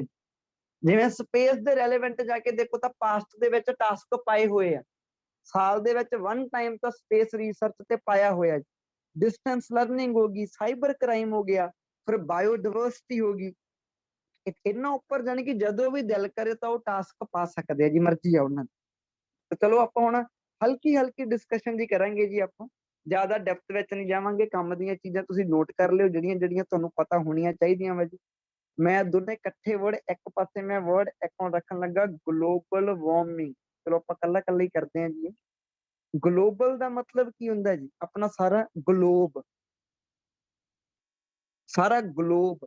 ते वार्मिंग दा मैं चक लेना ते वार्म, इनदा मीनिंग की निकलिया जी कि ग्लोबल जेड़ा हैगा वा सारा वो गर्म हो रहा वा, ओनू कह दिंदे जी ग्लोबल वार्मिंग। ग्लोबल वार्मिंग एक साइंस दी टर्म आ जिहदा मतलब हुंदा वा कि राइज इन टैंपरेचर, ਟੈਂਪਰੇਚਰ ਦੇ ਵਿੱਚ ਵਾਧੇ ਨੂੰ ਕਹਿ ਦਿੰਦੇ ਆ ਜੀ ਗਲੋਬਲ ਵਾਰਮਿੰਗ। ਆਪਣੀ ਕਾਪੀ ਤੇ ਲਿਖ ਲਓ ਤਾਂ ਕਿ ਫਾਈਨਲ ਪੇਪਰ ਤੋਂ 1 ਡੇ ਪਹਿਲਾਂ ਤੁਸੀਂ ਇਹ ਕਾਪੀ ਖੋਲ ਕੇ ਵੈਸੇ ਇਹਨੂੰ 5 ਮਿੰਟ ਦੇ ਵਿੱਚ ਰੀਡਿੰਗ ਲੈ ਲਓ। ਤਾਂ ਇੱਕ ਵਧੀਆ ਚੀਜ਼ ਹੋਊਗੀ ਰੀਕਾਲ ਕਰਨ ਦੀ ਜੀ, ਰੀਕਾਲ ਕਰਨ ਦੀ ਇੱਕ ਵਧੀਆ ਚੀਜ਼ ਹੋਊਗੀ। ਤਾਂ ਗਲੋਬਲ ਵਾਰਮਿੰਗ ਮੀਨ ਰਾਈਜ਼ ਇਨ ਟੈਂਪਰੇਚਰ। ਤੇ ਹੁਣ ਗਲੋਬਲ ਵਾਰਮਿੰਗ ਦੇ ਕਾਰਨ ਤੇ ਸੋਲੂਸ਼ਨ ਪੁੱਛਣਗੇ, ਨੈਚੁਰਲ ਜੀ ਗੱਲ ਆ। ਕਾਰਨ ਕੀ ਹੋ ਸਕਦੇ ਆ ਜੀ? ਡੀਫੋਰੈਸਟੇਸ਼ਨ ਹੋ ਸਕਦੀ ਹੈ ਜੀ ਕਾਰਨ ਇਹਦਾ। ਇਹਦਾ ਕਾਰਨ ਡੀਫੋਰੈਸਟੇਸ਼ਨ, ਯਾਨੀ ਕਿ ਜੇ ਤੁਸੀਂ ਰੀਜ਼ਨ ਲਿਖੋ ਤਾਂ ਜੀ ਡੀਫੋਰੈਸਟੇਸ਼ਨ ਹੋ ਸਕਦਾ ਜੀ। CO2 ਜ਼ਿਆਦਾ ਹੋਰ ਦੇਖੋ ਜਦੋਂ ਆਪਾਂ ਜੰਗਲ ਕੱਟਦੇ ਆ ਜੇ ਯਾਨੀ ਕਿ ਦਰਖਤ ਹੀ ਨਾ ਰਹਿਣਗੇ ਤਾਂ ਦਰਖਤ ਕੀ ਕਰਦੇ ਆ? ਟੈਂਪਰੇਚਰ ਨੂੰ ਬੈਲੈਂਸ ਕਰਦੇ ਆ ਜੀ। ਜੇ ਦਰਖਤ ਹੀ ਨਾ ਰਹਿਣਗੇ ਤਾਂ ਟੈਂਪਰੇਚਰ ਬੈਲੈਂਸ ਕਿੱਦਾਂ ਹੋਊਗਾ? ਫਿਰ ਤਾਂ ਟੈਂਪਰੇਚਰ ਵਧੂਗਾ ਹੋਰ ਜ਼ਿਆਦਾ। ਤਾਂ ਦੇਖੋ ਗਲੋਬਲ ਵਾਰਮਿੰਗ ਦਾ ਸਿੱਧਾ ਲੈਣਾ ਦੇਣਾ ਡੀਫੋਰੈਸਟੇਸ਼ਨ ਨਾਲ। ਫਿਰ ਲੋਕੀ ਪ੍ਰਾਈਵੇਟ ਵਹੀਕਲ ਨੂੰ ਬਹੁਤ ਜ਼ਿਆਦਾ ਯੂਜ਼ ਕਰਦੇ ਆ ਜੀ। ਪ੍ਰਾਈਵੇਟ ਵਹੀਕਲ CO2 ਨੂੰ ਛੱਡਦੇ ਆ ਜੀ, ਤੇ CO2 ਜਦੋਂ ਰਿਲੀਜ਼ ਹੁੰਦੀ ਆ ਇਹਦੇ ਨਾਲ ਵੀ ਕੀ ਹੁੰਦਾ ਵਾ? ਗਲੋਬ ਗਰਮ ਹੁੰਦਾ ਵਾ ਜੀ। ਇਹਨੂੰ ਵੀ ਆਪਾਂ ਗਲੋਬਲ ਵਾਰਮਿੰਗ ਨਾਲ ਜੋੜ ਲਿਆ। ਮੈਂ ਦੋ ਪੁਆਇੰਟ ਦੱਸੂਗਾ ਜੀ ਕਿਉਂਕਿ ਮੈਨੂੰ ਲੱਗਦਾ ਕਿ ਦੋ ਜ਼ਰੂਰੀ ਆ। ਜ਼ਿਆਦਾ ਜੇ ਤੁਹਾਡੇ ਕੋਲ ਪੁਆਇੰਟ ਹੈਗੇ ਫਿਰ ਵੈਲ ਐਂਡ ਗੁੱਡ ਆ ਬਹੁਤ, ਬਟ ਮੈਂ ਤੁਹਾਨੂੰ ਇੱਕ ਵਾਰੀ ਦੋ ਪੁਆਇੰਟ ਹੀ ਦੱਸੂ। ਤਾਂ ਸੋਲੂਸ਼ਨ ਦੇ ਮਾਮਲੇ ਵਿੱਚ ਦੇਖੀਏ ਜੀ ਗਲੋਬਲ ਵਾਰਮਿੰਗ ਨੂੰ ਕਿਵੇਂ ਟੈਕਲ ਕੀਤਾ ਜਾ ਸਕਦਾ। ਨੈਚੁਰਲ ਦੀ ਗੱਲ ਹੈ ਜੀ, ਜੰਗਲ ਵੱਧ ਤੋਂ ਵੱਧ ਯਾਨੀ ਕਿ ਟਰੀ ਪਲਾਂਟ ਕਰੋ ਵੱਧ ਤੋਂ ਵੱਧ ਜੀ। ਨੰਬਰ 2 ਤੇ ਲੋਕਾਂ ਨੂੰ ਇਨਕਰੇਜ ਕਰੋ ਕਾਹਦਾ? ਕਿ ਉਹ ਪਬਲਿਕ ਟਰਾਂਸਪੋਰਟੇਸ਼ਨ ਨੂੰ ਯੂਜ਼ ਕਰਨ, ਕਿਉਂਕਿ ਵਹੀਕਲਸ ਦੇ ਵਿੱਚ ਜੇ CO2 ਦੀ ਮਾਤਰਾ ਘਟਣੀ ਸ਼ੁਰੂ ਹੋ ਜੂਗੀ ਤਾਂ ਗਲੋਬਲ ਵਾਰਮਿੰਗ ਜਿਹੜੀ ਹੈਗੀ ਆ ਉਹ ਘਟਣ ਲੱਗ ਜੂਗੀ। ਹੋਰ ਵੀ ਕਈ ਕਾਰਨਾਂ ਲੋਕੀ ਫੋਸਲ ਫਿਊਲ ਦਾ ਯੂਜ਼ ਕਰਦੇ। ਕੋਲਾ ਜਦੋਂ ਬਰਨ ਹੁੰਦਾ ਵਾ CO2 ਛੱਡਦਾ ਵਾ। ਪੈਟਰੋਲ ਜਦੋਂ ਬਰਨ ਹੁੰਦਾ ਵਾ, ਜਦੋਂ ਵਹੀਕਲ ਦੇ ਵਿੱਚ ਆਪਾਂ ਪੈਟਰੋਲ ਦਾ ਯੂਜ਼ ਕਰਦੇ ਹਾਂ, ਪੈਟਰੋਲ ਦੇ ਵਿੱਚੋਂ ਤਾਂ CO2 ਨਿਕਲਦੀ ਹੈ ਜੀ। ਨੈਚੁਰਲ ਜੀ ਗੱਲ ਆ। ਸੋਲੂਸ਼ਨ ਵੀ ਕੀ ਹੋ ਗਿਆ ਕਿ ਲੋਕਾਂ ਨੂੰ ਕਹੋ ਕਿ ਜੀ ਪ੍ਰਾਈਵੇਟ ਵਹੀਕਲ ਨਾ ਯੂਜ਼ ਕਰਨ, ਕਿਉਂਕਿ ਪੈਟਰੋਲ ਘੱਟ ਬਰਨ ਹੋਊਗਾ। ਜੇ ਪੈਟਰੋਲ ਘੱਟ ਬਰਨ ਹੋਊਗਾ ਤਾਂ CO2 ਘੱਟ ਬਾਹਰ ਨਿਕਲੂਗੀ, ਗਰਮੀ ਘੱਟ ਹੋਊਗੀ ਜੀ ਅੰਦਰ। ਤਾਂ ਇਹ ਆਪਣਾ ਗਲੋਬਲ ਵਾਰਮਿੰਗ ਹੋ ਗਿਆ ਜੀ। ਤਾਂ ਦੂਸਰੇ ਨੰਬਰ ਤੇ ਆਪਣਾ ਜੋ ਸੀਗਾ ਜੀ ਉਹ ਸੀਗਾ ਯਾਨੀ ਕਿ ਹਾਂਜੀ ਗਲੋਬਲਾਈਜੇਸ਼ਨ। ਗਲੋਬਲਾਈਜੇਸ਼ਨ ਤਾਂ ਇਹ ਆਪਾਂ ਵਰਡ ਲਿਖਿਆ ਜੀ ਗਲੋਬਲਾਈਜੇਸ਼ਨ। ਗਲੋਬਲਾਈਜੇਸ਼ਨ ਦਾ ਆਪਾਂ ਜੇ ਸਭ ਤੋਂ ਸੌਖਾ ਮੀਨਿੰਗ ਦੱਸੀਏ, ਸਭ ਤੋਂ ਸੌਖਾ ਮੀਨਿੰਗ ਹੈ ਵੈਸੇ ਗਲੋਬਲਾਈਜੇਸ਼ਨ ਦੀ ਕੋਈ ਸਿੱਧੀ ਪੰਜਾਬੀ ਤੁਹਾਨੂੰ ਨਹੀਂ ਪਤਾ ਹੋਣੀ ਕਿ ਸਿੱਧੀ ਪੰਜਾਬੀ ਕੀ ਹੈ ਇਹਦੀ, ਬਟ ਗਲੋਬਲਾਈਜੇਸ਼ਨ ਦਾ ਮਤਲਬ ਕੀ ਆ? ਗਲੋਬਲਾਈਜੇਸ਼ਨ ਦਾ ਮੀਨਸ ਹੈ ਕਿ ਕਲੋਜ਼ਨੈਸ, ਨੇੜਤਾ। ਹੁਣ ਤੁਸੀਂ ਕਹੋਗੇ ਵੀ ਨੇੜਤਾ ਤਾਂ ਕਿਸੇ ਦੋ ਚੀਜ਼ਾਂ ਦੇ ਵਿੱਚ ਹੀ ਹੁੰਦੀ ਹੈ ਨਾ, ਤਾਂ ਬਿਲਕੁਲ ਕਲੋਜ਼ਨੈਸ ਕਿਹਦੇ ਵਿੱਚ? ਕਲੋਜ਼ਨੈਸ ਇਨ countries, closeness in trade, closeness in fashion, closeness in culture, ਇਹ ਸਾਰੇ ਚੀਜ਼ ਨੂੰ ਗਲੋਬਲਾਈਜੇਸ਼ਨ ਕਹਿ ਦਿੰਦੇ। ਯਾਨੀ ਕਿ ਦੋ ਕੰਟਰੀਆਂ ਦੇ ਵਿੱਚ ਨੇੜਤਾ, ਲੋਕਾਂ 'ਚ ਨੇੜਤਾ, ਕਲਚਰ ਇੱਕ ਦੂਸਰੇ ਨੂੰ ਜਮਾ ਨੇੜਤਾ ਉਹਨਾਂ ਦੇ ਵਿੱਚ ਜੀ, ਤਾਂ ਉਹਨੂੰ ਕਹਿੰਦੇ ਗਲੋਬਲਾਈਜੇਸ਼ਨ। ਜਾਂ ਜੇ ਕਲੋਜ਼ ਨਹੀਂ ਕਹਿਣਾ ਯਾਨੀ ਕਿ ਮਿਕਸ ਆਫ, ਯਾਨੀ ਕਿ ਮਿਕਸ ਆਫ, ਯਾਨੀ ਕਿ ਮਿਕਸ ਆਫ ਤੁਸੀਂ ਕਹ ਦੋ ਪੀਪਲ, ਜਾਂ ਮਿਕਸ ਆਫ ਕਲਚਰਸ, ਜਾਂ ਮਿਕਸ ਆਫ ਫੈਸ਼ਨ। ਜੇ ਤੁਸੀਂ ਮੰਨ ਕੇ ਚਲੋ ਆਪਣੇ ਘਰ ਤੋਂ ਬਾਹਰ ਨਿਕਲ ਕੇ ਦੇਖੋ ਤਾਂ ਮੰਨ ਕੇ ਚਲੋ ਤੁਹਾਡੇ ਜੋ ਸ਼ੂਜ਼ ਪਾਏ ਹੋਏ ਆ ਮੇ ਵੀ ਉਹ ਤੁਹਾਨੂੰ ਕਿਸੇ ਨੇ ਕੈਨੇਡਾ ਤੋਂ ਲੈ ਕੇ ਆਂਦੇ ਹੋਣ ਜੀ। ਤੁਹਾਡੇ ਨੇਬਰ ਦੇ ਜਿਹੜੇ ਸ਼ੂਜ਼ ਪਾਏ ਆ ਉਹ ਯਾਨੀ ਕਿ ਕੋਈ ਯਾਨੀ ਕਿ ਜਾਪਾਨ ਤੋਂ ਲੈ ਕੇ ਆਇਆ ਜੀ। ਮਾਰਕੀਟ 'ਚ ਜਾ ਕੇ ਤੁਹਾਨੂੰ ਪਤਾ ਲੱਗਿਆ ਕਿ ਚਾਈਨੀਜ਼ ਸ਼ੂਜ਼ ਉਹ ਵੇਚੀ ਜਾਂਦੇ ਆ। ਤਿੰਨ ਕੰਟਰੀਆਂ ਦੇ ਸ਼ੂਜ਼ ਤੁਹਾਡੀ ਕੰਟਰੀ 'ਚ ਮਿਲ ਰਹੇ ਆ। ਤਿੰਨ ਕੰਟਰੀਆਂ ਦੇ ਸ਼ੂਜ਼ ਤੁਹਾਡੀ ਸਟਰੀਟ ਦੇ ਵਿੱਚ ਲੋਕ ਪਾ ਕੇ ਘੁੰਮ ਰਹੇ ਆ। ਕੈਨੇਡਾ ਦੇ ਵੀ, ਜਾਪਾਨ ਦੇ ਵੀ, ਚਾਈਨਾ ਦੇ ਵੀ। That is globalisation. ਇਹਨੂੰ ਆਪਾਂ ਗਲੋਬਲਾਈਜੇਸ਼ਨ ਕਹਿ ਦਿੰਦੇ ਹਾਂ ਜੀ। ਸਮਝ ਲੱਗੀ ਜੀ? ਹੁਣ ਇੱਕ ਰੂਮ ਦੇ ਵਿੱਚ 4 ਬੰਦੇ ਬੈਠੇ, ਇੱਕ ਬੰਦਾ ਯਾਨੀ ਕਿ ਕੈਨੇਡਾ ਨੂੰ ਬਿਲੋਂਗ ਕਰਦਾ ਵਾ, ਦੂਸਰਾ ਬੰਦਾ ਪਾਕਿਸਤਾਨ ਨੂੰ, ਤੀਸਰਾ ਜਾਪਾਨ ਨੂੰ। That is globalisation. ਯਾਨੀ ਕਿ mix of people, mix of fashion, mix of trade ਜਾਂ ਮਿਕਸ ਆਫ ਬਿਜ਼ਨਸ, ਇਹ ਸਾਰੀਆਂ ਚੀਜ਼ਾਂ ਕਿਹਨੂੰ ਰੈਫਰ ਕਰਦੀਆਂ ਵਾ? ਗਲੋਬਲਾਈਜੇਸ਼ਨ ਨੂੰ। ਤਾਂ ਇਹ ਇਹਦਾ ਸਭ ਤੋਂ ਸੌਖਾ ਮੀਨਿੰਗ ਹੋ ਸਕਦਾ ਜੀ। ਅੱਛਾ, ਗਲੋਬਲਾਈਜੇਸ਼ਨ ਦੇ ਪੋਜ਼ਿਟਿਵ ਨੈਗੇਟਿਵ ਪੁੱਛ ਸਕਦੇ ਆ ਜੀ, ਉਹ ਪੋਜ਼ਿਟਿਵ ਕੀ ਹੈ ਤੇ ਨੈਗੇਟਿਵ ਕੀ ਹੈ। ਜੇ ਪੁੱਛਣ ਨੂੰ ਸਿੰਗਲ ਵੀ ਪੁੱਛ ਸਕਦੇ, ਗਲੋਬਲਾਈਜੇਸ਼ਨ ਪੋਜ਼ਿਟਿਵ ਆ ਕਿ ਨੈਗੇਟਿਵ? ਉਹ ਦੇਖੋ ਜੀ, ਪੋਜ਼ਿਟਿਵ ਕੀ ਆ? ਵਧੀਆ ਗੱਲ ਆ, ਸਗੋਂ ਇਹਦੇ ਨਾਲ ਡਿਸਕ੍ਰਿਮੀਨੇਸ਼ਨ ਖਤਮ ਹੁੰਦੀ ਆ, ਇਹਦੇ ਨਾਲ ਡਿਸਕ੍ਰਿਮੀਨੇਸ਼ਨ ਖਤਮ ਹੁੰਦੀ ਹੈ। ਲੋਕੀ ਸੇਮ ਚੀਜ਼ਾਂ ਨੂੰ ਯੂਜ਼ ਕਰਦੇ ਆ, ਫਿਰ ਕਲਚਰ ਸੇਮ ਫੋਲੋ, ਕਿਤੇ ਨਾ ਕਿਤੇ बढ़ावा ਮਿਲਦਾ ਵਾ ਸੇਮ ਕਲਚਰ ਨੂੰ। ਲੋਕੀ ਇੱਕ ਦੂਜੇ ਨੂੰ ਯਾਨੀ ਕਿ ਜਾਣਦੇ ਆ, ਯਾਨੀ ਕਿ ਫਰੈਂਡ ਸਰਕਲ ਵੱਡਾ ਹੁੰਦਾ ਵਾ। ਇਹ ਸਾਰੀਆਂ ਕੀ ਮੈਂ ਦੱਸ ਰਿਹਾ ਵਾਂ, ਪੋਜ਼ਿਟਿਵ ਪੁਆਇੰਟ ਹੀ ਦੱਸ ਰਿਹਾ। ਤੁਹਾਨੂੰ ਸ਼ਾਇਦ ਲੈਕਚਰ ਦੂਰੀ ਵਾਰੀ ਬਾਅਦ ਚੋਂ ਸੁਣਨਾ ਪਵੇ, ਜੇ ਤੁਸੀਂ ਸਾਰੇ ਪੁਆਇੰਟ ਕਾਪੀ ਤੇ ਨੋਟ ਕਰਨੇ ਹੋਣ ਤਾਂ। ਗਲੋਬਲਾਈਜੇਸ਼ਨ ਦਾ ਫਾਇਦਾ ਕੀ ਹੈ ਜੀ? ਫਰੈਂਡ ਸਰਕਲ ਵਾਈਡ ਹੋ ਜਾਂਦਾ, ਨਿਊ ਫਰੈਂਡ ਨਿਊ ਕੰਟਰੀਆਂ ਤੋਂ ਬਣਦੇ ਆ, ਨਵੇਂ ਕਲਚਰ ਨੂੰ ਜਾਣਨ ਦਾ ਮੌਕਾ ਮਿਲਦਾ ਵਾ ਜੀ। ਸਮਝ ਲੱਗ ਗਈ? ਡਿਸਕ੍ਰਿਮੀਨੇਸ਼ਨ ਬਹੁਤ ਘਟ ਰਹੀ ਹੈ ਜੀ, ਲੋਕਾਂ ਨੂੰ ਨਿਊ ਓਪਰਚੁਨਿਟੀਆਂ ਮਿਲ ਰਹੀਆਂ ਵਾ ਗਲੋਬਲਾਈਜੇਸ਼ਨ ਦੇ ਨਾਲ। ਬਾਹਰਲੀਆਂ ਕੰਟਰੀਆਂ ਤੋਂ ਜੌਬ ਆਫਰ ਲੋਕਾਂ ਨੂੰ ਹੋ ਰਹੀਆਂ ਵਾ ਗਲੋਬਲਾਈਜੇਸ਼ਨ ਦੇ ਨਾਲ। ਇੱਕ ਬਿਜ਼ਨਸਮੈਨ ਆਪਣੀ ਕੰਟਰੀ ਤੋਂ ਬਾਹਰ ਜਾ ਕੇ ਬਿਜ਼ਨਸ ਖੋਲ ਰਿਹਾ ਵਾ ਬਿਕੋਜ਼ ਆਫ ਗਲੋਬਲਾਈਜੇਸ਼ਨ। ਇਹ ਸਾਰੀਆਂ ਚੀਜ਼ਾਂ ਕਿਹਦੇ ਨਾਲ ਹੋਈਆਂ? Due to globalisation. ਇਹਦਾ ਨੈਗੇਟਿਵ ਪੁਆਇੰਟ ਕੀ ਆ? ਨੈਗੇਟਿਵ ਪੁਆਇੰਟ ਆ ਕਿ ਜੋ ਯਾਨੀ ਕਿ ਨਿੱਕੇ ਲੈਵਲ ਦੀਆਂ ਚੀਜ਼ਾਂ ਵਾ, ਜੋ ਕਲਚਰ ਫਿਊ ਲੋਕਾਂ ਦਾ ਵਾ, ਉਹ ਡਿਸਅਪੀਅਰ ਹੋ ਰਿਹਾ ਜੀ। ਯਾਨੀ ਕਿ ਜੋ ਚੀਜ਼ਾਂ ਹੈ ਹੀ ਬਹੁਤ ਛੋਟੇ ਲੈਵਲ ਤੇ ਆ ਜੀ। ਡੋਮੈਸਟਿਕ ਮਾਰਕੀਟ ਖਤਮ ਹੋ ਰਹੀ ਹੈ ਜੀ ਗਲੋਬਲਾਈਜੇਸ਼ਨ ਦੇ ਨਾਲ। ਤੁਸੀਂ ਜਾ ਕੇ ਦੇਖੋ ਤਾਂ ਮਾਰਕੀਟ ਦੇ ਵਿੱਚ ਚਾਈਨਾ ਨੇ ਬਹੁਤ ਵੱਡਾ ਮਾਲ ਆ ਕੇ ਬਣਾ ਲਿਆ ਆਪਣਾ। ਹੁਣ ਜੋ ਨਿੱਕੀਆਂ ਸ਼ਾਪਸ ਉੱਥੇ ਜਾਂਦਾ ਹੀ ਕੋਈ ਨਹੀਂਗਾ। ਤਾਂ ਗਲੋਬਲਾਈਜੇਸ਼ਨ ਦਾ ਜੋ ਉਹ ਆ, ਯਾਨੀ ਕਿ ਡਿਸਅਪੀਅਰੈਂਸ ਆਫ ਡੋਮੈਸਟਿਕ ਮਾਰਕੀਟ। ਗਲੋਬਲਾਈਜੇਸ਼ਨ ਦਾ ਦੂਸਰਾ ਨੈਗੇਟਿਵ ਪੁਆਇੰਟ ਆ ਕਿ ਛੋਟੇ ਕਲਚਰ, ਫਿਊ ਲੈਂਗੁਏਜਸ ਜਾਂ ਯਾਨੀ ਕਿ ਲਿਟਲ ਲੈਂਗੁਏਜਸ, ਉਹ ਸਾਰੀਆਂ ਡਿਸਅਪੀਅਰ ਹੋ ਜਾਂਦੀਆਂ ਜੀ। ਯਾਨੀ ਕਿ ਮੋਨੋ ਕਲਚਰ ਨੂੰ बढ़ावा ਮਿਲ ਰਿਹਾ। ਮੋਨੋ ਕਲਚਰ ਮੀਨ ਸਿੰਗਲ ਕਲਚਰ। ਗਾਂ ਵਾਲਾ ਵੀ ਇੱਕ ਜਾ ਕੇ ਕੀਵਰਡ ਸੋਲਵ ਹੋ ਗਿਆ। Mono means one. ਤਾਂ ਜੀ ਇਹ ਇਹਦੇ ਸੀਗੇ ਨੈਗੇਟਿਵ ਪੁਆਇੰਟ। ਇਹ ਇਹਦੇ ਨੈਗੇਟਿਵ ਪੁਆਇੰਟ ਹੈ ਕਿਹਦੇ ਜੀ? ਗਲੋਬਲਾਈਜੇਸ਼ਨ ਦੇ। ਆ ਜਿੰਨੇ ਵੀ ਮੈਂ ਸਾਰੇ ਦੱਸਤੇ ਤੁਹਾਨੂੰ। ਅੱਗੇ ਜਾ ਕੇ ਨੈਕਸਟ ਵਰਡ ਤੀਸਰੇ ਨੰਬਰ ਤੇ। ਤੀਸਰਾ ਨੰਬਰ ਜੀ ਆਪਾਂ ਦੇਖਦੇ ਹਾਂ ਸਾਈਬਰ ਕ੍ਰਾਈਮ। ਸਾਈਬਰ ਕ੍ਰਾਈਮ ਦੇਖੋ, ਕ੍ਰਾਈਮ ਦੋ ਤਰੀਕੇ ਨਾਲ ਹੁੰਦਾ ਵਾ। ਇੱਕ ਤਾਂ ਹੁੰਦਾ ਵਾ ਕਿ ਇੱਕ ਹੁੰਦਾ ਕਿ ਫਿਜ਼ੀਕਲੀ ਪ੍ਰੈਜ਼ੈਂਟ ਹੋ ਕੇ ਕਿਸੇ ਦੇ ਕੋਲੇ ਕੋਈ ਕ੍ਰਾਈਮ ਕਰਨਾ। ਉਹਦੇ ਵਿੱਚ ਕੀ ਆ ਕਿ ਜਿਹੜਾ ਯਾਨੀ ਕਿ ਵਿਕਟਿਮ ਆ, ਵਿਕਟਿਮ ਕੋਲੇ ਹੋਣਾ ਚਾਹੀਦਾ ਭਾਜੀ। ਉਹਦੇ ਵਿੱਚ ਵਿਕਟਿਮ ਕੋਲੇ ਹੋਣਾ ਚਾਹੀਦਾ। ਯਾਨੀ ਕਿ ਆਹ ਦੋ ਪਰਸਨ ਆ, ਇਹ ਇੱਕ ਦੂਜੇ ਦੇ ਕੋਲੇ ਹੋਣੇ ਚਾਹੀਦੇ। ਆਹ ਮੰਨ ਕੇ ਚੱਲੋ ਕ੍ਰਿਮੀਨਲ ਆ ਜੀ, ਵਿਕਟਿਮ ਇਹਦੇ ਕੋਲੇ ਹੋਣਾ ਚਾਹੀਦਾ। ਜਿਵੇਂ ਕਿ ਮਰਡਰ ਕਰਤਾ ਤਾਂ ਕੋਲੇ ਹੋਵੇ ਬੰਦਾ, ਮਰਡਰ ਫੇਰ ਹੋਊਗਾ ਜੀ।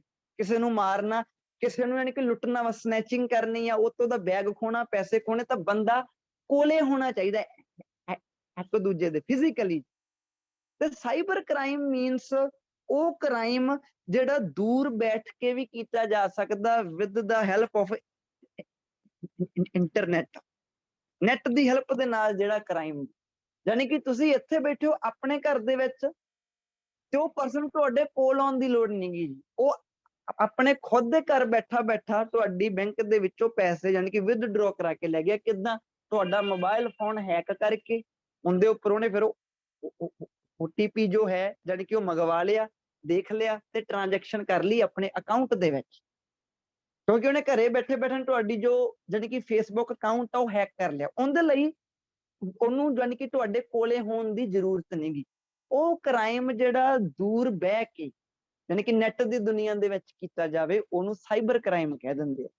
ਸਾਈਬਰ ਕ੍ਰਾਈਮ ਜਾਂ ਕਿਸੇ ਕੰਪਨੀ ਦਾ ਕੋਈ ਕੰਪਿਊਟਰ ਹੈਕ ਕਰ ਲੈਣਾ, ਡਾਟਾ ਚੋਰੀ ਕਰ ਲੈਣਾ, ਇਹ ਸਾਰਾ ਸਾਈਬਰ ਕ੍ਰਾਈਮ ਆ ਜੀ। ਐਸੇ ਹੋ ਸਕਦਾ ਸਾਈਬਰ ਕ੍ਰਾਈਮ ਕਿਵੇਂ ਹੋ ਰਿਹਾ? ਨੈਚੁਰਲੀ ਗੱਲ ਜੀ, ਸਾਈਬਰ ਕ੍ਰਾਈਮ ਦਾ ਸਭ ਤੋਂ ਵੱਡਾ ਕਾਰਨ ਹੈਗਾ ਵਾ ਕਿ ਲੋਕ ਜ਼ਿਆਦਾ ਜਾਗਰੂਕ ਨਹੀਂ। ਲੋਕਾਂ ਨੂੰ ਲੈਕ ਆਫ ਨੌਲੇਜ ਹੈ ਜੀ। ਲੋਕਾਂ ਨੂੰ ਲੈਕ ਆਫ ਨੌਲੇਜ ਆ ਕਿਹਦੇ ਬਾਰੇ ਜੀ? ਲੋਕਾਂ ਨੂੰ ਲੈਕ ਆਫ ਨੌਲੇਜ ਆ ਕਿਹਦੇ ਬਾਰੇ? ਇੰਟਰਨੈਟ ਦੇ ਬਾਰੇ। ਉਹ ਚਲਾ ਤਾਂ ਰਹੇ ਆ ਬਟ ਲੈਕ ਆਫ ਨੌਲੇਜ ਹੈ ਜੀ। ਕੋਈ ਪਰਸਨ ਕੋਈ ਵੈਬਸਾਈਟ ਖੋਲੀ ਬੈਠਾ, ਉਹ ਪਰਸਨ ਨੂੰ ਪਤਾ ਹੀ ਨਹੀਂ ਬਈ ਇਹ ਜੈਨੂਨ ਵੈਬਸਾਈਟ ਹੈ ਕਿ ਫੇਕ ਵੈਬਸਾਈਟ ਆ। ਕਿਸੇ ਬੰਦੇ ਨੂੰ ਪਤਾ ਹੀ ਨਹੀਂ ਜੀ ਉਹ ਚੀਜ਼। मैं इत्थे बैठे ने जे कोई कैनेडा दा होटल बुक करना वा, गूगल में जाके करूंगा भी कनेडियन होटल बुकिंग, तो मेरे सामने एक वैबसाइट खुली, ਉਹਦੇ ਵਿੱਚ ਲਿਖਿਆ ਪਿਆ ਸੀਗਾ ਕਿ TR ਫੇਮਸ ਹੋਟਲ, ਨਾਮ ਲਿਖਿਆ ਪਿਆ ਹੋਟਲ ਦਾ, TR ਹੋਟਲ ਆ ਉਹਦਾ ਨਾਮ, ਤੇ ਮੈਨੂੰ ਉਹ ਕਹਿ ਰਿਹਾ ਕਿ ਜੀ ਰੂਮ ਬੁੱਕ ਕਰਨਾ ਵਾ, ਇੱਥੇ ਨੀਚੇ ਜਾਓ ਆ ਰੂਮ ਮਿਲ ਜੂਗਾ ਤੁਹਾਨੂੰ, ਤੇ ਸਾਡੇ ਟੋਟਲ ਹੈਗੀ ਆ ਜੀ $500 ਸਾਡੀ ਟੋਟਲ ਫੀਸ ਆ। ਹੁਣ ਮੈਂ $500 ਉਹਦੇ ਚੋਂ ਕਟਾ ਵੀ ਦਿੱਤੇ। ਨੈਕਸਟ ਡੇ ਮੰਨ ਕੇ ਚਲੋ ਮੇਰੀ ਫਲਾਈਟ ਆ, ਮੈਂ ਕੈਨੇਡਾ ਪਹੁੰਚ ਗਿਆ, ਤੇ ਮੈਂ ਜਾ ਕੇ ਉੱਥੇ TR ਹੋਟਲ ਦੇ ਵਿੱਚ ਜਾ ਕੇ ਕਿਹਾ ਕਿ ਜੀ ਮੈਂ ਇੱਥੇ ਬੁਕਿੰਗ ਕੀਤੀ ਹੋਈ ਆ ਬਈ, ਜਾਨੀ ਕਿ ਤੁਹਾਡੀ ਵੈਬਸਾਈਟ ਤੋਂ। ਉਹਨਾਂ ਨੇ ਚੈੱਕ ਕੀਤਾ ਤੇ ਪਤਾ ਲੱਗਿਆ ਕਿ ਸਰ ਕੋਈ ਰਿਕਾਰਡ ਹੀ ਹੈ ਨਹੀਂਗਾ, ਵੀ ਤੁਸੀਂ ਸਾਡੇ ਇੱਥੇ ਕੋਈ ਬੁਕਿੰਗ ਨਹੀਂ ਕੀਤੀ। ਤੇ ਬਾਅਦ ਚੋਂ ਮੈਂ ਉਹਨਾਂ ਨੂੰ ਕਿਹਾ ਕਿ ਮੈਂ ਆ ਵੈਬਸਾਈਟ ਤੋਂ ਬੁਕਿੰਗ ਕੀਤੀ ਹੈ, ਦੇਖੋ ਤੁਹਾਡੀ ਵੈਬਸਾਈਟ ਹੈ ਨਾ ਜੀ trhotel.com ਜੋ ਵੀ ਸੀਗੀ। ਉਹਨਾਂ ਨੇ ਮੈਨੂੰ ਕਿਹਾ ਕਿ ਜੀ ਇਹ ਸਾਡੀ ਵੈਬਸਾਈਟ ਨਹੀਂ, ਇਹ ਕਿਸੇ ਦੀ ਫੇਕ ਬਣਾਈ ਹੋਈ ਆ, ਸਾਡੀ ਵੈਬਸਾਈਟ ਹੈਗੀ ਆ। ਉਹਨਾਂ ਨੇ ਮੈਨੂੰ ਹੁਣ ਖੁਦ ਦੀ ਵੈਬਸਾਈਟ ਖੋਲ ਕੇ ਦਿਖਾਈ। ਤਾਂ ਇਹਦਾ ਮਤਲਬ ਇੱਕ ਪਰਸਨ ਨੂੰ ਪਤਾ ਹੀ ਨਹੀਂ ਕਿ ਜਿਹੜੀ ਵੈਬਸਾਈਟ ਤੇ ਜਾ ਕੇ ਉਹ ਕੋਈ ਨਾ ਕੋਈ ਚੀਜ਼ ਦੇਖ ਰਿਹਾ ਜਾਂ ਕੁਝ ਕਰ ਰਿਹਾ ਵਾ, ਉਹ ਜੈਨੂਨ ਹੈਗੀ ਆ ਕਿ ਉਹ ਫੇਕ ਹੈ ਜੀ। ਕਿਉਂਕਿ ਹੋ ਸਕਦਾ ਕਿਸੇ ਵੈਸੇ ਕਿਸੇ ਪਰਸਨ ਨੇ TR ਹੋਟਲ ਦੇ ਨਾਮ ਤੇ ਰਾਤੋਂ ਰਾਤ ਕੋਈ ਵੈਬਸਾਈਟ ਬਣਾ ਕੇ ਟ੍ਰਾਂਜੈਕਸ਼ਨ ਕਰਕੇ ਬਾਅਦ ਚੋਂ ਵੈਬਸਾਈਟ ਡਿਲੀਟ ਹੀ ਕਰਤੀ ਹੋਵੇ, ਡੀਐਕਟੀਵੇਟ ਹੀ ਕਰਤੀ ਹੋਵੇ। ਨਾ ਲੈਕ ਆਫ ਨੌਲੇਜ ਦੇ ਕਰਕੇ ਸਾਈਬਰ ਕ੍ਰਾਈਮ ਹੋ ਰਿਹਾ ਵਾ ਜੀ। ਲੋਕ ਮੰਨ ਕੇ ਲੋ, ਲੋਕੀ ਕੀ ਕਰਦੇ ਆ, ਜੋ ਯਾਨੀ ਕਿ ਯੂਜ਼ਰਸ ਆ, ਜੋ ਨੈਟ ਯੂਜ਼ ਕਰਦੇ ਆ, ਉਹ ਕੀ ਕਰਦੇ ਆ ਕਿ ਜਦੋਂ ਕੋਈ ਵੈਬਸਾਈਟ ਖੋਲੀ, ਵੈਬਸਾਈਟ ਤੇ ਪੌਪਅਪ ਹੋਇਆ ਕਿ ਜੀ ਆਪਣਾ ਫੋਨ ਨੰਬਰ ਸਬਮਿਟ ਕਰ ਦਿਓ ਤੇ ਆਪਣੀ ਜੀਮੇਲ ਭਰ ਦਿਓ। ਫੋਨ ਵੀ ਸਬਮਿਟ ਕਰਤਾ, ਜੀਮੇਲ ਵੀ ਭਰਤੀ, ਉਹਨਾਂ ਨੂੰ ਪਤਾ ਹੀ ਨਹੀਂ ਕਿ ਹੁਣ ਇਹ ਤੁਹਾਡੀ ਜੀਮੇਲ ਦੇ ਨਾਲ ਮੂਰਲਾ ਬੰਦਾ ਕੀ ਕਰ ਸਕਦਾ ਵਾ। ਤੁਹਾਡੀ ਜੀਮੇਲ ਦੇ ਨਾਲ ਉਹ ਤੁਹਾਨੂੰ ਇੱਕ ਮੇਲ ਸੈਂਡ ਕਰ ਸਕਦਾ ਵੈਸੇ ਹੀ ਕਿਸੇ ਦਿਨ, ਤੁਸੀਂ ਉਹ ਮੇਲ ਖੋਲੀ, ਤੁਹਾਨੂੰ ਉਹਨਾਂ ਨੇ ਕਿਹਾ ਜੀ ਕਲਿੱਕ ਕਰੋ ਇਹ ਮੇਲ ਦੇ ਉੱਪਰ, ਤੁਸੀਂ ਕਲਿੱਕ ਕੀਤਾ ਤੇ ਤੁਹਾਨੂੰ ਪਤਾ ਲੱਗਿਆ ਕਿ ਤੁਹਾਡੇ ਨਾਲ ਕੋਈ ਫਰਾਡ ਹੋ ਗਿਆ। ਯਾਨੀ ਕਿ ਕਿਤੇ ਵੀ ਜਾ ਕੇ ਆਪਣਾ ਮੋਬਾਈਲ ਨੰਬਰ ਤੇ ਆਪਣੀ ਜੀਮੇਲ ਜੋ ਜਾਨੀ ਕਿ ਯੂਜ਼ਰਸ ਆ ਉਹ ਕੀ ਕਰ ਦਿੰਦੇ ਆ, ਜਾ ਕੇ ਉਹਨੂੰ ਫਿਲ ਕਰ ਦਿੰਦੇ ਆ। ਇਹ ਆਪਾਂ ਕਹਿ ਸਕਦੇ ਹਾਂ ਕਿ ਲੈਕ ਆਫ ਨੌਲੇਜ ਦੇ ਵਿੱਚ ਆਉਂਦੀਆਂ ਚੀਜ਼ਾਂ ਸਾਰੀਆਂ, ਲੋਕੀ ਸਾਈਬਰ ਕ੍ਰਾਈਮ ਦਾ ਸ਼ਿਕਾਰ ਹੁੰਦੇ ਆ ਖੁਦ। ਤਾਂ ਦੂਸਰਾ ਆਪਾਂ ਕਹਿ ਸਕਦੇ ਹਾਂ ਜੀ, ਅੱਛਾ ਕੰਪਨੀਜ਼ ਦੀ ਗਲਤੀ ਹੋ ਸਕਦੀ ਹੈ ਜੀ, ਕੰਪਨੀਜ਼ ਦੀ ਗਲਤੀ ਹੋ ਸਕਦੀ ਹੈ ਜੀ। ਮੰਨ ਕੇ ਚੱਲੋ ਮੇਰੀ ਮੋਬਾਈਲ ਕੰਪਨੀ ਆ, ਜੋ ਵੀ ਮੰਨ ਕੇ ਲੋ, ਯਾਨੀ ਕਿ ਮੇਰਾ ਮੋਬਾਈਲ ਹੈਗਾ ਕਿ BCD ਆ ਕੰਪਨੀ ਦਾ ਮੋਬਾਈਲ ਹੈ ਜੀ। ਹੁਣ ਨੈਚੁਰਲ ਜੀ ਗੱਲ ਆ, ਪਹਿਲੀ ਗੱਲ ਤਾਂ BCD ਕੰਪਨੀ ਜੋ ਇਹ ਹੈਗੀ ਆ, ਜਦੋਂ ਜੋ ਕੰਪਨੀ ਇਹਨੂੰ ਮੋਬਾਈਲ ਨੂੰ ਬਣਾਉਣ ਵਾਲੀ ਆ, ਉਹ ਕੰਪਨੀ ਤੇ ਵੀ ਤਾਂ ਡਿਪੈਂਡ ਕਰਦਾ ਨਾ ਕਿ ਸਾਡੇ ਮੋਬਾਈਲ ਨੂੰ ਕੋਈ ਬੰਦਾ ਹੈਕ ਯਾਨੀ ਕਿ ਕਰਨਾ ਚਾਹਵੇ ਤਾਂ ਕਿਵੇਂ, ਜਾਂ ਸਿਕਿਉਰਿਟੀ ਉਹ ਕੰਪਨੀ ਵੀ ਤਾਂ ਪਾ ਸਕਦੀ ਸੀਗੀ ਇਹਦੇ ਵਿੱਚ। ਦੁਨੀਆ ਤੇ ਬਹੁਤ ਬ੍ਰਾਂਡ ਆ ਜਿਨ੍ਹਾਂ ਨੂੰ ਹੈਕ ਕਰਨਾ ਬਹੁਤ ਡਿਫਿਕਲਟ ਆ, ਹੈਕ ਜ਼ਰੂਰ ਹੋ ਸਕਦੇ ਆ ਬਟ ਬਹੁਤ ਡਿਫਿਕਲਟ ਆ। ਬਟ ਕਈ ਚੀਜ਼ਾਂ ਇਦਾਂ ਦੀਆਂ ਹੈਗੀਆਂ ਵਾ ਕਿ ਜਿਹੜੀਆਂ ਬਹੁਤ ਛੇਤੀ ਹੈਕ ਹੋ ਸਕਦੀਆਂ। ਫੋਰ ਐਗਜ਼ਾਮਪਲ ਕੋਈ ਚਾਈਨਾ ਦੀ ਚੀਜ਼ ਆ, ਉਹ ਤੁਹਾਨੂੰ ਪਹਿਲਾਂ ਹੀ ਚੀਪ ਰੇਟ ਤੇ ਦੇ ਰਹੇ ਆ, ਤੁਸੀਂ ਦੇਖੋ ਕਿ ਉਹਦੀ ਸਿਕਿਉਰਿਟੀ ਕਿੰਨੀ ਕੁ ਹੋਊਗੀ, ਕਿਤੇ ਸਭ ਤੋਂ ਵੀਕ ਸਿਕਿਉਰਿਟੀ ਹੋਊਗੀ ਉਹਦੀ। ਯਾਨੀ ਕਿ ਜੇ ਕੋਈ ਹੈਕਰ ਉਹਨੂੰ ਤੋੜਨਾ ਚਾਹਵੇ ਤਾਂ ਮਿੰਟੋ ਮਿੰਟ ਹੀ ਤੋੜ ਦੂਗਾ ਜੀ। ਹੁਣ ਤੁਸੀਂ ਕੋਈ ਬ੍ਰਾਂਡ ਵਧੀਆ ਯੂਜ਼ ਕਰ ਰਹੇ ਹੋ, ਉਹ ਡਿਵਾਈਸ ਛੇਤੀ ਹੈਕ ਹੋ ਹੀ ਨਹੀਂ ਸਕਦੀਗੀ। ਸੋ ਰੀਜ਼ਨ ਕਿਤੇ ਨਾ ਕਿਤੇ ਕੰਪਨੀਜ਼ ਨੂੰ ਵੀ ਜਾਂਦਾ ਵਾ, ਬਲੇਮ ਕੰਪਨੀਜ਼ ਤੇ ਵੀ ਜਾਂਦਾ ਵਾ ਕਿ ਜੋ ਡਿਵਾਈਸ ਉਹ ਬਣਾ ਰਹੇ ਆ ਉਹਦੇ ਵਿੱਚ ਉਹ ਸਿਕਿਉਰਿਟੀ ਸਿਸਟਮ ਕਿੰਨਾ ਕੁ ਵਧੀਆ ਲਾ ਰਹੇ ਆ। ਤੇ ਸੋਲੂਸ਼ਨ ਉਹੀ ਹੈ ਜੀ ਕਿ ਸੋਲੂਸ਼ਨ ਹੁਣ ਦੇਖੋ ਪਹਿਲਾ ਕਾਰਨ ਕੀ ਸੀ ਕਿ ਜੋ ਯਾਨੀ ਕਿ ਯੂਜ਼ਰਸ ਆ ਉਹਨਾਂ ਨੂੰ ਲੈਕ ਆਫ ਨੌਲੇਜ ਦਾ। ਤਾਂ ਪਹਿਲੀ ਗੱਲ ਹੈ ਯੂਜ਼ਰਸ ਨੂੰ ਪਤਾ ਹੋਣਾ ਚਾਹੀਦਾ। ਵੈਸੇ ਨਹੀਂ ਕਿ ਵੀ ਕਿਤੇ ਵੀ ਵੈਬਸਾਈਟ ਤੇ ਜਾ ਵੜੋ, ਕਿਤੇ ਵੀ ਆਪਣੀ ਜੀਮੇਲ ਫਿਲ ਕਰ ਦਿਓ, ਕਿਤੇ ਵੀ ਮੋਬਾਈਲ ਨੰਬਰ ਫਿਲ ਕਰ ਦਿਓ। ਨਹੀਂ, ਪਹਿਲਾਂ ਦੇਖੋ ਕਿ ਉਹ ਵੈਬਸਾਈਟ ਆ ਕਿਹਦੀ ਆ, ਕੌਣ ਰਨ ਕਰ ਰਿਹਾ ਵਾ, ਕਿੰਨੇ ਟਾਈਮ ਤੋਂ ਰਨ ਹੋ ਰਹੀ ਹੈ ਜੀ। ਆਹ ਸਾਰੀਆਂ ਚੀਜ਼ਾਂ। ਦੂਜੇ ਨੰਬਰ ਤੇ ਕੁਝ ਨਾ ਕੁਝ ਯਾਨੀ ਕਿ ਕੰਪਨੀਜ਼ ਨੂੰ ਵੀ ਚਾਹੀਦਾ ਜਾਂ ਸਾਈਬਰ ਡਿਪਾਰਟਮੈਂਟ ਨੂੰ ਵੀ ਚਾਹੀਦਾ ਵਾ ਕਿ ਜੇ ਉਹ ਹੈਕਰ ਵਗੈਰਾ ਫੜਦੇ ਆ ਜਾਂ ਫਰਾਡ ਵਾਲੇ ਲੋਕ ਫੜਦੇ ਆ, ਉਹਨਾਂ ਨੂੰ ਸਖਤ ਸਜ਼ਾ ਦਿੱਤੀ ਜਾਵੇ ਤਾਂ ਕਿ ਦੁਬਾਰਾ ਹੈਕਰ ਪੈਦਾ ਹੀ ਨਾ ਹੋ ਸਕਣ। ਇਦਾਂ ਦੀਆਂ ਚੀਜ਼ਾਂ ਇਹਦੇ ਸੋਲੂਸ਼ਨ ਹੋ ਸਕਦੇ ਆ। ਨੈਕਸਟ ਆਪਣੇ ਕੋਲੇ ਜੋ ਕੀਵਰਡ ਹੈ ਜੀ, ਹਾਂਜੀ ਨੈਕਸਟ ਕੀਵਰਡ ਆਪਾਂ ਦੇਖਦੇ ਹਾਂ ਜੀ। ਓਕੇ, ਨੈਕਸਟ ਆਪਾਂ ਇਕੱਠੇ ਕੀਵਰਡ ਲਿਖਾਂ ਜੀ। ਇਹਦੇ ਵਿੱਚ ਜੋ ਪਹਿਲੇ ਨੰਬਰ ਵਾਲੀ ਮੈਂ ਲਿਖੀ ਆ ਉਹਦਾ ਮਤਲਬ ਹੁੰਦਾ ਜੀ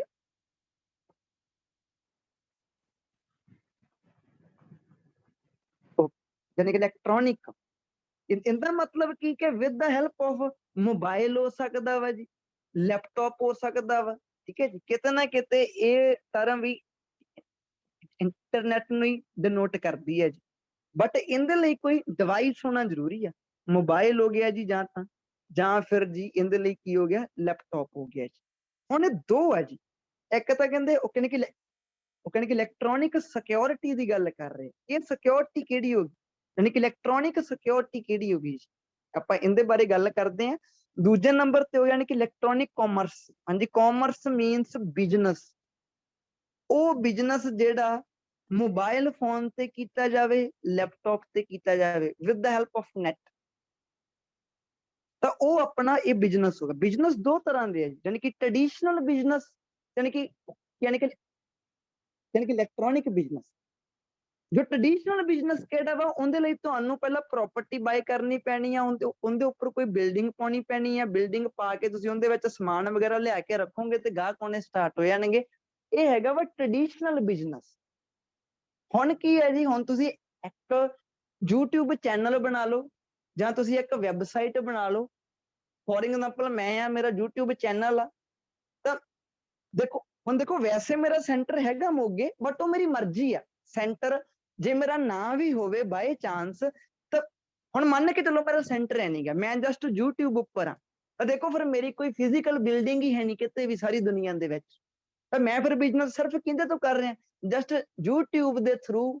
ਸਮਝ ਲਓ ਉਹ ਚੈਨਲ ਜੋ ਹੈ, ਜੋ YouTube ਦੇ ਉੱਪਰ ਮੇਰਾ ਚੈਨਲ ਆ, ਉਹ ਸਮਝ ਲਓ ਮੇਰਾ ਸੈਂਟਰ ਆ, ਬਟ ਉਹ ਸੈਂਟਰ ਫਿਜ਼ੀਕਲ ਫਾਰਮ ਦੇ ਵਿੱਚ ਨਹੀਂਗਾ, ਉਹ ਨੈਟ ਦੀ ਦੁਨੀਆ ਦੇ ਵਿੱਚ ਆ ਜੀ। ਤੁਸੀਂ ਉਹਨੂੰ ਦੇਖ ਸਕਦੇ ਹੋ, ਰਿਐਲਿਟੀ 'ਚ ਨਹੀਂ ਦੇਖ ਸਕਦੇ, ਤੁਹਾਡੇ ਸਾਹਮਣੇ ਨਹੀਂ ਉਹ ਤੁਹਾਨੂੰ ਦਿਖ ਰਿਹਾ ਸਾਰੇ ਵਰਲਡ ਦੇ ਵਿੱਚ। ਸੋ ਇਹ ਇੱਕ ਨਵੇਂ ਤਰ੍ਹਾਂ ਦਾ ਬਿਜ਼ਨਸ ਆ ਜੋ ਫੋਨ ਦੇ ਨਾਲ, ਲੈਪਟਾਪ ਦੀ ਹੈਲਪ ਦੇ ਨਾਲ ਕੀਤਾ ਜਾ ਸਕਦਾ ਹੈ। ਤਾਂ ਹੁਣ ਉਹ ਤੁਹਾਡੇ ਤੋਂ ਪੁੱਛਣਗੇ ਜੋ ਯਾਨੀ ਕਿ ਇਲੈਕਟ੍ਰੋਨਿਕ, ਹਾਂਜੀ ਕਾਮਰਸ ਆ। ਕਾਮਰਸ ਮੀਨਸ ਬਿਜ਼ਨਸ ਲਾ ਲਓ, ਟ੍ਰੇਡ ਲਾ ਲਓ ਜਾਂ ਕੰਮ ਲਾ ਲਓ, ਤਾਂ ਤੁਹਾਨੂੰ ਕਹਿ ਸਕਦੇ ਇਹਦੇ ਫਾਇਦੇ ਤੇ ਨੁਕਸਾਨ ਕੀ ਹੈ ਜੀ। ਦੇਖੋ ਫਾਇਦੇ ਸਭ ਤੋਂ ਵੱਡੇ ਕੀ ਹੈ ਜੀ, ਇਹਦੇ ਵਿੱਚ ਖਰਚਾ ਬਹੁਤ ਘੱਟ ਹੈ ਜੀ। ਫੋਰ ਐਗਜ਼ਾਮਪਲ ਮੈਂ YouTube ਚੈਨਲ ਖੋਲ ਲਿਆ, ਯਾਨੀ ਕਿ ਵਿਦਾਊਟ ਐਨੀ ਕਾਸਟ, ਮੇਰਾ ਯਾਨੀ ਕਿ 0 ਪੈਸਾ ਵੀ ਨਹੀਂ ਲੱਗਿਆ ਯਾਨੀ ਕਿ ਖੋਲਣ ਦੇ ਉੱਪਰ। ਤਾਂ ਜੋ ਇਹ ਬਿਜ਼ਨਸ ਹੈ ਜੀ, ਇਹਦੇ ਲਈ ਮੈਟਰ ਨਹੀਂ ਕਰਦਾ ਵੀ ਬੰਦੇ ਦੇ ਕੋਲੇ ਪੈਸੇ ਹੈਗੇ ਆ ਕਿ ਨਹੀਂ, ਬਸ ਇੱਕ ਸਕਿੱਲ ਹੋਣੀ ਚਾਹੀਦੀ ਹੈ ਇਹਦੇ ਲਈ। ਇਹ ਦਾ ਯਾਨੀ ਕਿ ਫਾਇਦਾ ਹੋ ਗਿਆ ਪਹਿਲਾ ਜੀ। ਤੁਸੀਂ ਉਹਦੇ ਵਿੱਚ ਕਹਿ ਸਕਦੇ ਹੋ ਕਿ ਨਾ ਹੀ ਕੋਈ ਜ਼ਮੀਨ ਰੈਂਟ ਤੇ ਲੈਣੀ ਪੈਂਦੀ ਆ, ਨਾ ਹੀ ਉੱਥੇ ਬਿਲਡਿੰਗ ਪਾਉਣੀ ਪੈਂਦੀ ਹੈ ਜੀ। ਉੱਥੇ ਬਹੁਤ ਜ਼ਿਆਦਾ ਯਾਨੀ ਕਿ ਵਧੀਆ, ਜਿੰਦੇ ਵਿੱਚ ਲੱਖਾਂ ਰੁਪਈਆ ਲੱਗ ਜਾਂਦਾ ਵਾ। ਜਸਟ ਤੁਸੀਂ ਕਹਿ ਦਿਓ ਇੱਕ ਬੰਦੇ ਨੇ ਇੱਕ ਵੈਬਸਾਈਟ ਬਣਾਉਣੀ ਆ, ਚਲੋ ਵੈਬਸਾਈਟ ਫਿਰ ਵੀ ਪੈਸਿਆਂ ਦੀ ਬਣ ਜਾਂਦੀ ਆ। YouTube channel free of cost, ਤਾਂ ਤੁਸੀਂ ਕਹਦੇ ਹੋ ਕੋਈ ਵੀ ਬੰਦਾ ਇਹ ਬਿਜ਼ਨਸ ਨੂੰ ਸਟਾਰਟ ਕਰ ਸਕਦਾ ਜੀ। ਤੇ ਇਹਦੇ ਵਿੱਚ ਕੀ ਹੁੰਦਾ, ਇਹਦੇ ਵਿੱਚ ਟਾਈਮ ਬਹੁਤ ਸੇਵ ਹੁੰਦਾ ਜੀ। ਜੇ ਮੰਨ ਕੇ ਚਲੋ ਮੇਰਾ ਸੈਂਟਰ ਆ, ਤਾਂ ਮੈਂ ਸੁਬਾਹ ਉੱਠਦਾ ਵਾਂ, ਫਿਰ ਮੈਨੂੰ ਯਾਨੀ ਕਿ ਫਰੈਸ਼ ਵਗੈਰਾ ਹੋ ਕੇ ਸਾਰਾ ਕੁਝ ਬਹੁਤ ਟਾਈਮ ਲੱਗ ਜਾਂਦਾ। ਜਿਵੇਂ 2-3 ਘੰਟੇ ਮੈਨੂੰ ਸੁਬਾਹ, ਜਿਵੇਂ 5 ਵਜੇ ਉੱਠਣਾ ਪਿਆ, ਤਾਂ ਮੈਂ ਤਿਆਰ ਹੋਇਆ, ਆਪਣੇ ਆਪ ਨੂੰ ਰੈਡੀ ਕੀਤਾ, ਫਿਰ ਬ੍ਰੇਕਫਾਸਟ ਕੀਤਾ, ਤਾਂ ਫਿਰ ਮੈਂ ਗਿਆ, ਜਾਣ ਤੇ ਟਾਈਮ ਲੱਗਾ ਜੀ ਮੈਨੂੰ, ਆਹ ਸਾਰੀਆਂ ਚੀਜ਼ਾਂ ਕਰਕੇ। ਤੇ ਜੇ ਕੋਈ ਬੰਦਾ, ਜੇ ਮੈਂ ਮੰਨ ਕੇ ਲਓ ਯਾਨੀ ਕਿ ਇਲੈਕਟ੍ਰੋਨਿਕ ਬਿਜ਼ਨਸ ਕਰ ਰਿਹਾ ਵਾਂ, ਤਾਂ ਮੈਂ ਘਰੇ ਯਾਨੀ ਕਿ ਬਹਿ ਕੇ ਕਰ ਸਕਦਾ ਜੀ, ਮੈਨੂੰ ਬਾਹਰ ਜਾਣ ਦੀ ਲੋੜ ਨਹੀਂ ਇਹਦੇ ਲਈ। ਤਾਂ ਟਾਈਮ ਸੇਵ ਹੁੰਦਾ ਜੀ, ਪੈਸਾ ਸੇਵ ਹੁੰਦਾ ਇਹਦੇ ਲਈ, ਇਹ ਇਹਦੇ ਫਾਇਦੇ ਹੋ ਗਏ ਜੀ। ਤੇ ਫਿਰ ਇਹਦੀ ਕੋਈ ਲਿਮਟ ਹੈ ਨਹੀਂ ਗੀ ਜੀ। ਫੋਰ ਐਗਜ਼ਾਮਪਲ ਮੰਨ ਕੇ ਚਲੋ ਮੇਰਾ ਸੈਂਟਰ ਹੈ ਮੋਗੇ ਦੇ ਵਿੱਚ, ਤਾਂ ਮੇਰੇ ਕੋਲੇ ਕੌਣ ਲੱਗ ਸਕਦਾ ਵਾ, ਮੇਰੇ ਕੋਲੇ ਯਾਨੀ ਕਿ ਮੋਗੇ ਦੇ ਨੇੜੇ ਤੇੜੇ ਵਾਲੇ ਜੋ ਟਾਊਨਸ ਹੈਗੇ ਆ, ਜੋ ਸ਼ਹਿਰ ਹੈਗੇ ਆ, ਦੂਰ ਵਾਲੇ ਲੱਗ ਸਕਦੇ ਆ, ਉਹਨਾਂ ਨੂੰ ਪੀਜੀ ਦੇ ਵਿੱਚ ਰਹਿਣਾ ਪੈਣਾ, ਫਿਰ ਵੀ ਉਹ ਕੰਟਰੀ ਨੂੰ ਬਿਲੋਂਗ ਕਰਦੇ ਹੋਣਗੇ। ਏਦਾਂ ਥੋੜਾ ਹੋਊਗਾ ਕਿ ਕੋਈ USA ਵਾਲਾ ਪਰਸਨ ਉੱਥੇ ਸੈਂਟਰ 'ਚ ਆ ਕੇ ਲੱਗ ਜਾਵੇ, ਜਾਂ ਕੈਨੇਡਾ ਵਾਲਾ ਬੰਦਾ ਕੈਨੇਡਾ ਜੋ ਛੁੱਟੀ ਲੈ ਕੇ ਆਵੇ ਤੇ ਮੇਰੇ ਸੈਂਟਰ ਦੇ ਵਿੱਚ ਕੇ ਲੱਗੇ। ਕਹਿੰਦੀ ਇੱਕ ਲਿਮਟ ਆ ਜੀ, ਇਹ ਜਾਂ ਤਾਂ ਵਿਦਿਨ ਡਿਸਟ੍ਰਿਕਟ ਹੋ ਸਕਦਾ ਜਾਂ ਵਿਦਿਨ ਕੰਟਰੀ ਹੋਊਗਾ। ਯਾਨੀ ਕਿ ਵਿਦਿਨ ਕੰਟਰੀ 99% ਵਿਦਿਨ ਕੰਟਰੀ ਹੁੰਦਾ ਜੀ। ਤੇ ਦੂਸਰੇ ਬਿਜ਼ਨਸ ਦੀ ਕੋਈ ਸੀਮਾ ਹੀ ਨਹੀਂ ਗੀ। ਫੋਰ ਐਗਜ਼ਾਮਪਲ ਹੁਣ ਆਪਣੇ ਜੇ ਆਪਾਂ ਬੈਚ ਦੇ ਵਿੱਚ ਹੀ ਦੇਖੀਏ, ਤਾਂ ਕਮ ਸੇ ਕਮ 5 ਤੋਂ 6 ਕੰਟਰੀਆਂ ਦੇ ਸਟੂਡੈਂਟ ਹੋਣਗੇ ਇਹਦੇ ਵਿੱਚ। ਤਾਂ ਯਾਨੀ ਕਿ ਕਿਤੋਂ ਵੀ ਕੋਈ ਬੰਦੇ ਨਾਲ ਵੀ ਡੀਲ ਹੋ ਸਕਦੀ ਹੈ ਜੀ ਇਹਦੇ। ਤੇ ਨੁਕਸਾਨ ਕੀ ਹੈ ਜੀ, ਨੁਕਸਾਨ ਵੀ ਇਹਦੇ ਹੁੰਦੇ ਆ। ਨੁਕਸਾਨ ਇਹਦੇ ਹੋ ਸਕਦੇ ਆ ਜੀ, ਜੇ ਆਪਣੇ ਜੇ ਤੁਸੀਂ ਮੰਨ ਲਓ ਕੋਈ ਵੈਬਸਾਈਟ ਬਣਾਈ, ਤੁਸੀਂ ਆਪਣਾ ਕੋਈ ਸਮਾਨ ਵੇਚ ਰਹੇ ਹੋ, ਕੋਈ ਬੰਦਾ ਤੁਹਾਡੇ ਕੋਲੇ ਤੁਹਾਨੂੰ ਕੰਟੈਕਟ ਕਰਦਾ ਕਿ ਜੀ ਮੈਨੂੰ ਇਹ ਚੀਜ਼, ਮੰਨ ਕੇ ਚਲੋ ਤੁਸੀਂ ਕਲੌਥ ਹੀ ਵੇਚ ਰਹੇ ਹੋ ਜੀ ਵੈਬਸਾਈਟ ਦੇ ਉੱਪਰ, ਵੈਬਸਾਈਟ ਬਣਾਈ ਉੱਥੋਂ ਕਲੌਥ ਵੇਚ ਰਹੇ ਹੋ, ਤੁਹਾਨੂੰ ਕੋਈ ਬੰਦਾ ਮੰਨ ਕੇ ਚਲੋ ਕਲੌਥ ਦੇਖਦਾ ਵਾ, ਫਿਰ ਉਹ ਪਸੰਦ ਕਰਦਾ, ਫਿਰ ਉਹ ਤੁਹਾਨੂੰ ਆਪਣਾ ਨੀ ਕਿ ਡਰੈਸ ਦੇ ਦਿੰਦਾ ਕਿ ਤੁਸੀਂ ਮੈਨੂੰ ਇਹਦੇ ਉੱਪਰ ਡਿਲੀਵਰ ਕਰ ਦਿਓ ਜੀ, ਤੇ ਪੇਮੈਂਟ ਉਹ ਤੁਹਾਨੂੰ ਕਰ ਦਿੰਦਾ। ਤੁਹਾਡੇ ਕੋਲੇ ਆਉਣ ਦੀ ਲੋੜ ਨਹੀਂ ਉਹਨੂੰ, ਤੁਸੀਂ ਬਸ ਯਾਨੀ ਕਿ ਡਿਸਪੈਚ ਵਗੈਰਾ ਕਰ ਦੋਗੇ, ਜਿਵੇਂ ਵੀ ਜਿਹੜੇ ਵੀ ਵੇ ਰਾਹੀਂ ਤੁਸੀਂ ਕਰਨੇ ਹੋ। ਤਾਂ ਇਹਦੇ ਵਿੱਚ ਸਭ ਤੋਂ ਵੱਡੀ ਡਰਾਬੈਕ ਕੀ ਹੈ ਜੀ, ਡਰਾਬੈਕ ਇਹ ਆ ਕਿ ਜਦੋਂ ਕੋਈ ਕਸਟਮਰ ਹਾਂਜੀ ਰੀਚ ਕਰਦਾ ਵਾ, ਜਦੋਂ ਕੋਈ ਕਸਟਮਰ ਤੁਹਾਨੂੰ ਰੀਚ ਕਰੂਗਾ ਤਾਂ ਕਸਟਮਰ ਦੇ ਮਾਈਂਡ ਦੇ ਵਿੱਚ ਇੱਕ ਹਮੇਸ਼ਾ ਡਾਊਟ ਰਹੂਗਾ ਬਈ ਇਹ ਵੈਬਸਾਈਟ ਜਾਂ ਇਹ ਐਪਲੀਕੇਸ਼ਨ ਜਾਂ ਇਹ ਚੈਨਲ ਬਈ ਇਹ ਕਿਤੇ ਫਰਾਡ ਤਾਂ ਨਹੀਂ ਹੈਗੇ।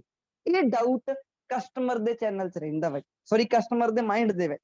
ਹੁਣ ਵੈਸੇ ਆਪਾਂ ਦੇਖੀਏ ਜੇ ਆਪਾਂ ਫਿਜ਼ੀਕਲ ਬਿਲਡਿੰਗ ਦੇਖੀਏ ਉਹਦੇ ਵਿੱਚ ਥੋੜੀ ਮੇਰੇ ਸਾਹਮਣੇ ਮਾਲ ਆ, ਮੈਨੂੰ ਦਿਖ ਰਿਹਾ ਕਿ ਵਾਕਈ ਇਹ ਮਾਲ ਆ, ਮੈਂ ਅੰਦਰ ਗਿਆ ਮੇਰੇ ਸਾਹਮਣੇ ਕਲੌਥ ਪਏ ਆ, ਮੇਰੇ ਮਨ 'ਚ ਕੋਈ ਡਾਊਟ ਥੋੜੀ ਹੋਊਗਾ ਵੀ ਇਹ ਫਰਾਡ ਹੋ ਸਕਦੇ ਆ। ਮੈਨੂੰ ਵੀ ਪਤਾ ਵੀ ਮਾਲ ਪਾਇਆ ਹੋਇਆ ਕਾਫੀ ਸਾਲਾਂ ਦਾ ਪਾਇਆ ਹੋਇਆ ਵਾ ਤੇ ਬਸ ਮੈਂ ਕੱਪੜੇ ਲੈ ਕੇ ਉੱਥੋਂ ਆ ਜਾਊਂਗਾ।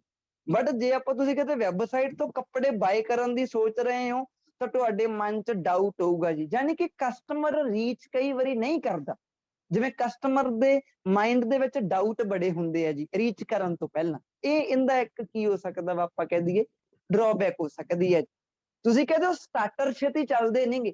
ਸਟਾਰਟਰ ਮੀਨਸ ਜਿਹੜੇ ਬੰਦੇ ਨੇ ਬਿਜ਼ਨਸ ਸਟਾਰਟ ਕੀਤਾ ਵਾ ਉਹਦੀ ਉਹ ਹੁਣ ਗਾਂਹ ਜਾ ਕੇ ਚੱਲੂਗਾ ਬਹੁਤ ਜ਼ਿਆਦਾ ਜੀ। ਸਟਾਰਟਿੰਗ ਤੋਂ ਸਟਰਗਲ ਬਹੁਤ ਕਰਨਾ ਪਊਗਾ ਜੀ। ਜਦੋਂ ਤੁਹਾਡੀ ਪਹਿਚਾਣ ਬਣ ਗਈ, ਜਦੋਂ ਜਾਣਨ ਲੱਗ ਗਏ ਲੋਕ, ਬ੍ਰਾਂਡ ਫਿਰ ਬਣਦਾ ਵਾ ਬੰਦਾ ਇਹਦੇ ਵਿੱਚ। ਇਹ ਇਹਦੀਆਂ ਡਰਾਬੈਕਸ ਹੋ ਸਕਦੀ ਹੈ ਜੀ, ਆਪਾਂ ਕਹਿ ਦਈਏ। ਫਿਰ ਟੋਟਲੀ ਇੱਕ ਜਿਵੇਂ ਕਿ ਇਹਦੇ ਲਈ ਤੁਹਾਨੂੰ ਪਤਾ ਕਿ ਨੈਟ ਹੋਣਾ ਜ਼ਰੂਰੀ ਆ। ਹਾਂਜੀ, ਨੈਟ ਕਨੈਕਟੀਵਿਟੀ। ਤਾਂ ਤੁਸੀਂ ਕਹਿ ਦਿਓ ਵੀ ਕਈ ਵਾਰੀ ਕੀ ਹੁੰਦਾ ਜੀ, ਕਈ ਵਾਰੀ ਕੋਈ ਚੈਨਲ ਆ, ਵੈਬਸਾਈਟ ਆ, ਉਹਦੇ ਵਿੱਚ ਬੜੇ ਤਰ੍ਹਾਂ ਦੀਆਂ ਦਿੱਕਤ ਹੁੰਦੀਆਂ ਜੀ। ਜਿਵੇਂ ਕਾਫੀ ਜ਼ਿਆਦਾ ਦਿੱਕਤ ਹੋ ਸਕਦੀਆਂ, ਜਿਵੇਂ ਨੈਟ ਕਨੈਕਸ਼ਨ ਲੋ ਹੋਣ ਕਰਕੇ ਜਾਂ ਸਰਵਰ ਡਾਊਨ ਹੋਣ ਕਰਕੇ ਜਾਂ ਕੋਈ ਟੈਕਨੀਕਲ ਪ੍ਰੋਬਲਮ ਹੋਣ ਕਰਕੇ ਬੰਦੇ ਨੂੰ ਜਾਨੀ ਕਾਫੀ ਸਾਰੇ ਪ੍ਰੋਬਲਮ ਦਾ ਸਾਹਮਣਾ ਕਰਨਾ ਪੈ ਸਕਦਾ। ਮੰਨ ਕੇ ਚੱਲੋ ਕਿ ਮੇਰਾ ਚੈਨਲ ਆ ਤੇ ਮੇਰੇ ਚੈਨਲ ਦੇ ਉੱਪਰ ਕੋਈ ਵੀਡੀਓ ਅਪਲੋਡ ਹੋਣੋਂ ਹਟ ਜੇ, ਕੋਈ ਨਾ ਕੋਈ ਟੈਕਨੀਕਲ ਪ੍ਰੋਬਲਮ ਪੈ ਜਾਵੇ, ਤੇ ਮੰਨ ਕੇ ਲਓ ਮੇਰੇ ਚੈਨਲ ਤੇ ਕਿਸੇ ਨੇ ਸਟ੍ਰਾਈਕ ਦਿੱਤੀ, ਮੇਰਾ ਚੈਨਲ ਟਰਮੀਨੇਟ ਕਰਤਾ ਕਿਸੇ ਨੇ, ਜਾਨੀ ਕਿ ਉਹ ਚੈਨਲ ਹੀ ਬੰਦ ਹੋ ਗਿਆ। ਤਾਂ ਹੁਣ ਜੇ ਬਾਈ ਚਾਂਸ ਉਹ ਚੀਜ਼ ਹੋ ਗਈ ਤਾਂ ਇਹ ਹੁਣ ਬੜੀ ਇੱਕ ਆਪਾਂ ਕਹਿ ਦਈਏ ਕਿ ਡੇਂਜਰਸ ਸਿਚੁਏਸ਼ਨ ਹੋਊਗੀ ਉਹ ਬੰਦੇ ਲਈ ਜਿਹਨੇ ਉਹਨੂੰ ਬਿਲਡ ਕੀਤਾ ਹੋਇਆ। ਆਹ ਵਾਲੀਆਂ ਪ੍ਰੋਬਲਮਸ ਇੱਧਰ ਹੋ ਸਕਦੀਆਂ ਬਹੁਤ ਜ਼ਿਆਦਾ। ਤਾਂ ਇਹ ਆਪਣਾ ਹੋ ਗਿਆ ਜੀ, ਇਹਦੇ ਫਾਇਦੇ ਕੀ ਆ, ਨੁਕਸਾਨ ਕੀ ਆ। ਅੱਗੇ ਜਾ ਕੇ ਆਪਾਂ ਨਾਲ ਹੀ ਇੱਕ ਟਰਮ ਦੇਖੀ ਸੀਗੀ, ਜਾਣੀ ਕਿ ਇਲੈਕਟ੍ਰੋਨਿਕ ਸਿਕਿਉਰਿਟੀ। ਦੇਖੋ ਇਹ ਕਿਹੜੀ ਸਿਕਿਉਰਿਟੀ ਹੁੰਦੀ ਹੈ?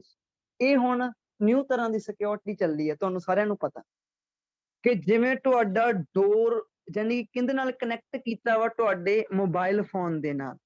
ਤੁਹਾਡੇ ਘਰ ਦਾ ਮੇਨ ਗੇਟ ਆ ਜੋ, ਉਹ ਤੁਸੀਂ ਫੇਸ ਸਕੈਨਰ ਤੇ ਕਰਵਾ ਲਿਆ, ਜਾਨੀ ਕਿ ਆਪਣੇ ਹਲੇ ਪੋਸੀਬਲ ਨਹੀਂ ਹੋਏਗੀ। ਜੇ ਆਪਾਂ ਜਾ ਕੇ ਜਾਨੀ ਕਿ ਵਿਲਾਸ ਵਗੈਰਾ ਜੋ ਹੁੰਦੇ ਆ ਤਾਂ ਉਹਨਾਂ ਵਿੱਚ ਆਪਾਂ ਜਾ ਕੇ ਦੇਖ ਸਕਦੇ ਹਾਂ ਜੀ ਕਿ ਮੇਨ ਗੇਟ ਫੇਸ ਸਕੈਨਰ ਦੇ ਨਾਲ ਹੀ ਖੁੱਲ ਸਕਦਾ ਵਾ ਜਸਟ। ਤੇ ਇਹਦੇ ਵਿੱਚ ਜਾਂ ਤੁਸੀਂ ਕਹਿ ਦਿਓ ਤੁਹਾਡੇ ਕੋਲੇ ਬੈਗ ਆ ਤੇ ਉਹ ਫਿੰਗਰਪ੍ਰਿੰਟ ਤੇ ਹੀ ਖੁੱਲਦਾ ਵਾ। ਜਿਵੇਂ ਹੁਣ ਬੈਗ ਆਏ ਆ ਜਿਹੜੇ ਲੇਟੈਸਟ, ਤੇ ਉਹ ਜਿਪ ਸਿਸਟਮ ਵਾਲਾ ਨਹੀਂ ਹੈਗਾ ਵਾ, ਉਹ ਹਾਰਡ ਇੱਕ ਜਾਨੀ ਕਿ ਆਪਾਂ ਕਹਿ ਦਈਏ ਬਣੇ ਹੋਏ ਆ ਸਟੱਫ ਦੇ, ਤੇ ਉਹ ਫਿੰਗਰਪ੍ਰਿੰਟ ਦੇ ਨਾਲ ਖੁੱਲਦੇ ਆ। ਤਾਂ ਇੱਕ ਤਰ੍ਹਾਂ ਦੀ ਜੋ ਜਾਨੀ ਕਿ ਟ੍ਰੈਡੀਸ਼ਨਲ ਸਿਕਿਉਰਿਟੀ ਕਿਹੜੀ ਹੁੰਦੀ ਸੀਗੀ? ਟ੍ਰੈਡੀਸ਼ਨਲ ਸਿਕਿਉਰਿਟੀ ਹੁੰਦੀ ਸੀਗੀ ਜਿੰਦਾ ਤੇ ਚਾਬੀ, ਬਸ ਜਿੰਦਾ ਤੇ ਚਾਬੀ ਲਾ ਦਿਓ, ਜਾਂ ਜਾਨੀ ਕਿ ਜਿਪ ਵਾਲਾ ਸਿਸਟਮ, ਜੋ ਵੀ ਚਲੋ ਕੋਈ ਨਾ ਕੋਈ, ਹਨਾ। ਤੇ ਹੁਣ ਇੱਕ ਨਵੀਂ ਸਿਕਿਉਰਿਟੀ ਹੈ ਜੀ। ਨਵੀਂ ਸਿਕਿਉਰਿਟੀ ਦੇ ਫਾਇਦੇ ਕੀ ਹੈ ਜੀ? ਫਾਇਦੇ ਨੈਚੁਰਲ ਦੀ ਗੱਲ ਹੈ ਜੀ, ਇਹਨੂੰ ਹਰ ਕੋਈ ਬੰਦਾ ਨਹੀਂ ਖੋਲ ਸਕਦਾ। ਹਾਂਜੀ, ਕੌਣ ਖੋਲੂਗਾ? ਜਿਹਨੇ ਲੌਕ ਕੀਤਾ ਵਾ। ਜੇ ਤੁਹਾਡਾ ਮੇਨ ਗੇਟ ਤੁਹਾਡੇ ਫੇਸ ਸਕੈਨਰ ਦੇ ਨਾਲ ਆ, ਨੈਚੁਰਲ ਦੀ ਗੱਲ ਆ ਤੁਹਾਨੂੰ ਪਹਿਲਾਂ ਲੈ ਕੇ ਆਉਣਾ ਪੈਣਾ ਵਾ ਜੀ, ਫੇਰ ਹੀ ਤੁਹਾਡਾ ਮੇਨ ਗੇਟ ਖੁੱਲੂਗਾ। ਜੇ ਤੁਸੀਂ ਹੈ ਨਹੀਂ, ਤੁਹਾਡਾ ਮੇਨ ਗੇਟ ਕੋਈ ਖੋਲ ਹੀ ਨਹੀਂ ਸਕਦਾ, ਤੁਹਾਡੀ ਫੈਮਿਲੀ ਨਹੀਂ ਖੁਦ ਦੀ ਖੋਲ ਸਕਦੀ ਜੀ। ਤੇ ਜੇ ਆਪਾਂ ਟ੍ਰੈਡੀਸ਼ਨਲ ਵੇ ਨਾਲ ਕੰਪੇਅਰ ਕਰੀਏ ਤਾਂ ਬਹੁਤ ਜ਼ਿਆਦਾ ਚੰਗਾ। ਟ੍ਰੈਡੀਸ਼ਨਲ ਵਿੱਚ ਤਾਂ ਕੋਈ ਵੀ ਜਿੰਦਾ ਤਾਂ ਤੁਸੀਂ ਕਹਿ ਦਿਓ ਵੀ ਕੋਈ ਵੀ ਖੋਲ ਸਕਦਾ ਸੀਗਾ। ਹੁਣ ਤੁਸੀਂ ਕਹੋਗੇ ਜੀ ਜਿਹਦੇ ਕੋਲੇ ਚਾਬੀ ਹੋਊਗੀ ਉਹ ਖੋਲੂਗਾ। ਚਾਬੀਆਂ ਤਾਂ 2 ਵੀ ਹੋ ਸਕਦੀਆਂ ਜੀ, 3 ਵੀ ਹੋ ਸਕਦੀਆਂ। ਫੇਸ ਸਕੈਨਰ ਤਾਂ ਹੁਣ ਵਨ ਟਾਈਮ ਇੱਕ ਫੇਸ ਹੀ ਉਹ ਲਾਊਗਾ ਨਾ।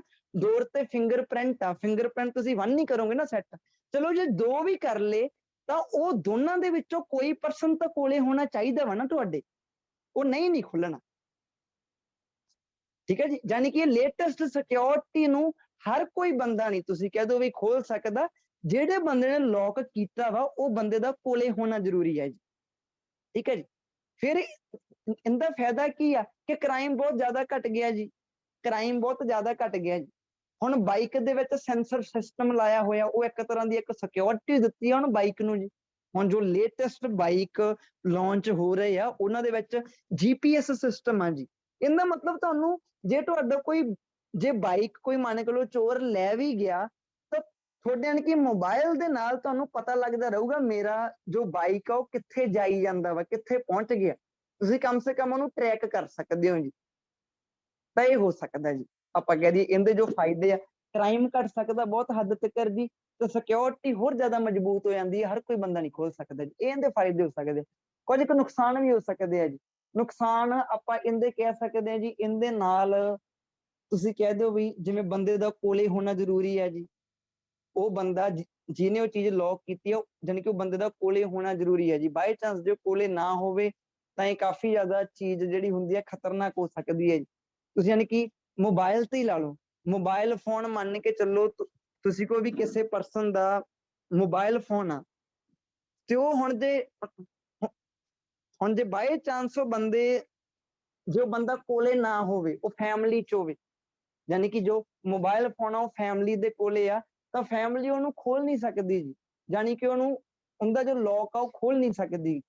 ਤਾਂ ਇਹ ਥੋੜੀਆਂ ਜਿਹੀਆਂ ਡਰਾਬੈਕਸ ਇਹਦੀਆਂ ਹੋ ਸਕਦੀਆਂ ਜੀ, ਜੋ ਇਲੈਕਟ੍ਰੋਨਿਕ ਸਿਕਿਉਰਿਟੀ ਆ। ਵੈਸੇ ਇਹਦੀਆਂ ਡਰਾਬੈਕਸ ਬੜੀਆਂ ਘੱਟ ਲੱਗਦੀਆਂ ਮੈਨੂੰ, ਜ਼ਿਆਦਾ ਇਹਦੇ ਫਾਇਦੇ ਹੀ ਹੈ। ਤੇ ਜੇ ਆਪਾਂ ਜਾਨੀ ਕਿ ਕਹੀਏ ਵੀ, ਤੁਸੀਂ ਇਦਾਂ ਕਹਿ ਸਕਦੇ ਹੋ ਕਿ ਜੇ ਆਪਾਂ ਪਾਸਵਰਡ ਨੂੰ ਫੋਰਗੇਟ ਕਰ ਦਈਏ ਤਾਂ ਬਾਅਦ ਚੋਂ ਆਪਾਂ ਜਾਨੀ ਕਿ ਕੁਝ ਕੁ ਟਾਈਮਸ ਲਈ ਉਹ ਟਰਾਈ ਕਰ ਸਕਦੇ ਹੁੰਦੇ ਆ। ਫੋਰ ਐਗਜ਼ਾਮਪਲ 3 ਟਾਈਮਸ ਲਈ ਉਹ ਕਰ ਸਕਦੇ ਆ। ਜੇ ਆਪਾਂ ਨੂੰ ਉਹ ਪਾਸਵਰਡ ਯਾਦ ਨਾ ਆਵੇ ਤਾਂ ਉਹ ਚੀਜ਼ ਹਮੇਸ਼ਾ ਦੇ ਲਈ ਲੌਕ ਹੋ ਜਾਣੀ ਹੈ ਜੀ। ਫਿਰ ਤੁਹਾਨੂੰ ਸਰਵਿਸ ਸੈਂਟਰ ਦੇ ਵਿੱਚ ਜਾਣਾ ਪੈਣਾ ਵਾ। ਤੁਸੀਂ ਫਿੰਗਰਪ੍ਰਿੰਟ, ਤੁਸੀਂ ਡੋਰ ਦੇ ਨਾਲ ਫਿੰਗਰਪ੍ਰਿੰਟ ਮੰਨ ਕੇ ਚਲੋ ਕੀਤਾ ਹੋਇਆ ਵਾ, ਤੁਸੀਂ 3 ਟਾਈਮਸ ਕਿਸੇ ਹੋਰ ਪਰਸਨ ਨੇ ਆ ਕੇ ਲਾਇਆ ਤੇ ਉਹ 3 ਟਾਈਮਸ ਰੋਂਗ ਹੋਇਆ, ਤਾਂ ਉਹ ਡੋਰ ਪਰਮਾਨੈਂਟਲੀ ਲੌਕ ਹੋਇਆ ਨਾ। ਹੁਣ ਤੁਹਾਨੂੰ ਯਾਨੀ ਕਿ ਮਕੈਨਿਕ ਨੂੰ ਬੁਲਾਉਣਾ ਪੈਣਾ ਵਾ ਜੀ। ਏਦਾਂ ਦੀਆਂ ਚੀਜ਼ਾਂ ਜਾਨੀ ਕਿ ਇਹ ਪਾਸੇ ਦੇਖੀਆਂ ਜਾ ਸਕਦੀਆਂ ਜੇ ਆਪਾਂ ਕਹੀਏ ਡਰਾਬੈਕਸ ਜੀ ਇਹਦੀ। ਬਾਕੀ ਇਹ ਟੌਪਿਕ ਲੇਟੈਸਟ ਆ ਜੀ, ਤਾਂ ਕਰਕੇ ਇਹਦੇ ਵਿੱਚ ਪੁਆਇੰਟ ਜਿਹੜੇ ਹੈਗੇ ਆ ਠੀਕ ਆ ਵੀ, ਜੋ ਆਪਾਂ ਦੋ ਸੋਚੀਏ ਜੀ। ਹਾਂਜੀ, ਤਾਂ ਨੈਕਸਟ ਜਾ ਕੇ ਦੇਖੀਏ ਜੀ ਆਪਾਂ ਤਾਂ ਡਿਸਟੈਂਸ ਲਰਨਿੰਗ। ਨੈਕਸਟ ਜਾ ਕੇ ਦੇਖੀਏ ਤਾਂ ਆਪਾਂ ਡਿਸਟੈਂਸ ਲਰਨਿੰਗ, ਕੋਈ ਜ਼ਿਆਦਾ ਨਵਾਂ ਟੌਪਿਕ ਨਹੀਂ ਹੈਗਾ ਗਾ। ਵੈਸੇ ਦੇਖੋ, ਡਿਸਟੈਂਸ ਲਰਨਿੰਗ ਦਾ ਮਤਲਬ ਹੁੰਦਾ ਵਾ ਜੀ, ਦੇਖੋ ਇਹ ਨਾਮ ਤੋਂ ਹੀ ਪਤਾ ਲੱਗ ਰਿਹਾ ਜੀ, ਡਿਸਟੈਂਸ। ਡਿਸਟੈਂਸ ਦਾ ਮਤਲਬ ਕੀ ਹੁੰਦਾ? ਦੂਰੀ ਜਿਹਨੂੰ ਕਹਿ ਦਿੰਦੇ ਆਪਾਂ। ਡਿਸਟੈਂਸ ਲਰਨਿੰਗ ਦਾ ਮਤਲਬ ਹਾਂਜੀ ਪੜ੍ਹਨਾ, ਹਾਂਜੀ ਡਿਸਟੈਂਸ ਲਰਨਿੰਗ ਕਰਨਾ, ਯਾਨੀ ਕਿ ਤੁਸੀਂ ਡਿਸਟੈਂਸ ਤੇ ਬਹਿ ਕੇ ਵੀ ਲਰਨ ਕਰ ਸਕਦੇ। ਪਹਿਲਾਂ ਕੀ ਹੁੰਦਾ ਸੀਗਾ ਕਿ ਕਾਲਜ ਜਾਂ ਯੂਨੀਵਰਸਿਟੀ ਦੇ ਵਿੱਚ ਡੇਲੀ ਬੇਸਿਸ ਤੇ ਆਪਾਂ ਨੂੰ ਜਾਣਾ ਪੈਂਦਾ ਹੁੰਦਾ ਸੀ, ਫੇਸ ਟੂ ਫੇਸ ਕਲਾਸਿਸ ਹੁੰਦੀਆਂ ਸੀਗੀਆਂ। ਬਾਅਦ ਚੋਂ ਕੀ ਹੋਇਆ, ਕੰਟਰੀਜ਼ ਨੂੰ ਜਦੋਂ ਪਤਾ ਲੱਗਿਆ ਕਿ ਹੁਣ ਲਾਈਫ ਸਟਾਈਲ ਬਿਜ਼ੀ ਹੋ ਰਿਹਾ ਵਾ, ਜਾਂ ਲੋਕੀ ਜੌਬ ਕਰਦੇ ਆ ਬਟ ਨਾਲ ਨਾਲ ਪੜ੍ਹਨਾ ਚਾਹੁੰਦੇ ਆ ਬਟ ਕਾਲਜੋਂ ਨਹੀਂ ਆ ਸਕਦੇ, ਤਾਂ ਇੱਕ ਨਵੀਂ ਸਟੱਡੀ ਲਾਂਚ ਕੀਤੀ, ਡਿਸਟੈਂਸ ਲਰਨਿੰਗ। ਤੇ ਆਪਣੀ ਖੁਦ ਦੀ ਕੰਟਰੀ ਦੇ ਵਿੱਚ ਜਿਹੜੀ ਪਹਿਲੀ ਯੂਨੀਵਰਸਿਟੀ ਸੀਗੀ ਉਹ ਸੀਗੀ ਲਵਲੀ ਪ੍ਰੋਫੈਸ਼ਨਲ ਯੂਨੀਵਰਸਿਟੀ, ਜਿਹੜੀ ਡਿਸਟੈਂਸ ਲਰਨਿੰਗ ਨੂੰ ਲੈ ਕੇ ਆਈ ਸੀਗੀ। ਤਾਂ ਡਿਸਟੈਂਸ ਲਰਨਿੰਗ ਮੀਨਸ ਤੁਸੀਂ ਮੋਗੇ ਨੂੰ ਬਿਲੋਂਗ ਕਰਦੇ ਹੋ ਤਾਂ ਤੁਸੀਂ ਦਿੱਲੀ ਦੇ ਕਾਲਜ ਦੇ ਵਿੱਚ ਤੁਸੀਂ ਬਹਿ ਕੇ ਵੀ ਪੜ੍ਹ ਸਕਦੇ ਹੋ, ਤੁਹਾਨੂੰ ਜਾਣ ਦੀ ਲੋੜ ਨਹੀਂ, ਤੁਸੀਂ ਘਰੇ ਬਹਿ ਕੇ ਪੜ੍ਹ ਸਕਦੇ ਹੋ ਦਿੱਲੀ ਕਾਲਜ ਦੇ ਵਿੱਚ। ਤਾਂ ਇਹਦਾ ਮਤਲਬ ਜੋ ਡਿਸਟੈਂਸ ਲਰਨਿੰਗ ਆ, ਤੁਹਾਡੇ ਤੋਂ ਫਾਇਦੇ ਤੇ ਨੁਕਸਾਨ ਪੁੱਛੇ ਜਾ ਸਕਦੇ ਆ ਜੀ। ਫਾਇਦੇ ਉਹੀ ਜੀ, ਟਾਈਮ ਸੇਵ, ਮਨੀ ਸੇਵ, ਕੋਈ ਬੰਦਾ ਨਾਲ ਨਾਲ ਜੌਬ ਕਰ ਸਕਦਾ, ਕੋਈ ਬੰਦਾ ਨਾਲ ਨਾਲ ਹੋਰ ਸਕਿੱਲ ਡਿਵੈਲਪ ਕਰ ਸਕਦਾ ਜੀ। ਇਹ ਚੀਜ਼ਾਂ ਹੋ ਸਕਦੀਆਂ ਜੀ। ਤੇ ਕਈ ਵਾਰੀ ਇੱਕ ਬੰਦਾ ਕੀ ਹੁੰਦਾ, ਆਪਣੇ ਹੋਮ ਟਾਊਨ ਤੋਂ ਬਹੁਤ ਦੂਰ ਹੁੰਦਾ ਉਹ ਕਾਲਜ, ਤਾਂ ਉਹਨੂੰ ਰਹਿਣ ਦੇ ਵਿੱਚ ਦਿੱਕਤ ਆਉਂਦੀ, ਜਿਵੇਂ ਪੀਜੀ ਵਗੈਰਾ ਸਾਰੀਆਂ ਚੀਜ਼ਾਂ। ਤਾਂ ਇਹ ਸਾਰੀਆਂ ਚੀਜ਼ਾਂ ਤੋਂ ਬੰਦਾ ਕੀ ਹੋ ਸਕਦਾ ਜੀ, ਆਪਣਾ ਖਹਿੜਾ ਛਡਾ ਸਕਦਾ ਡਿਸਟੈਂਸ ਲਰਨਿੰਗ ਦੇ ਨਾਲ। ਤੇ ਡਰਾਬੈਕ ਕਹਿੰਦੇ, ਡਰਾਬੈਕ ਕਿਤਨਾ ਕਿਤੇ ਡਰਾਬੈਕ ਵੀ ਹੈਗੀ ਹੈ ਜੀ।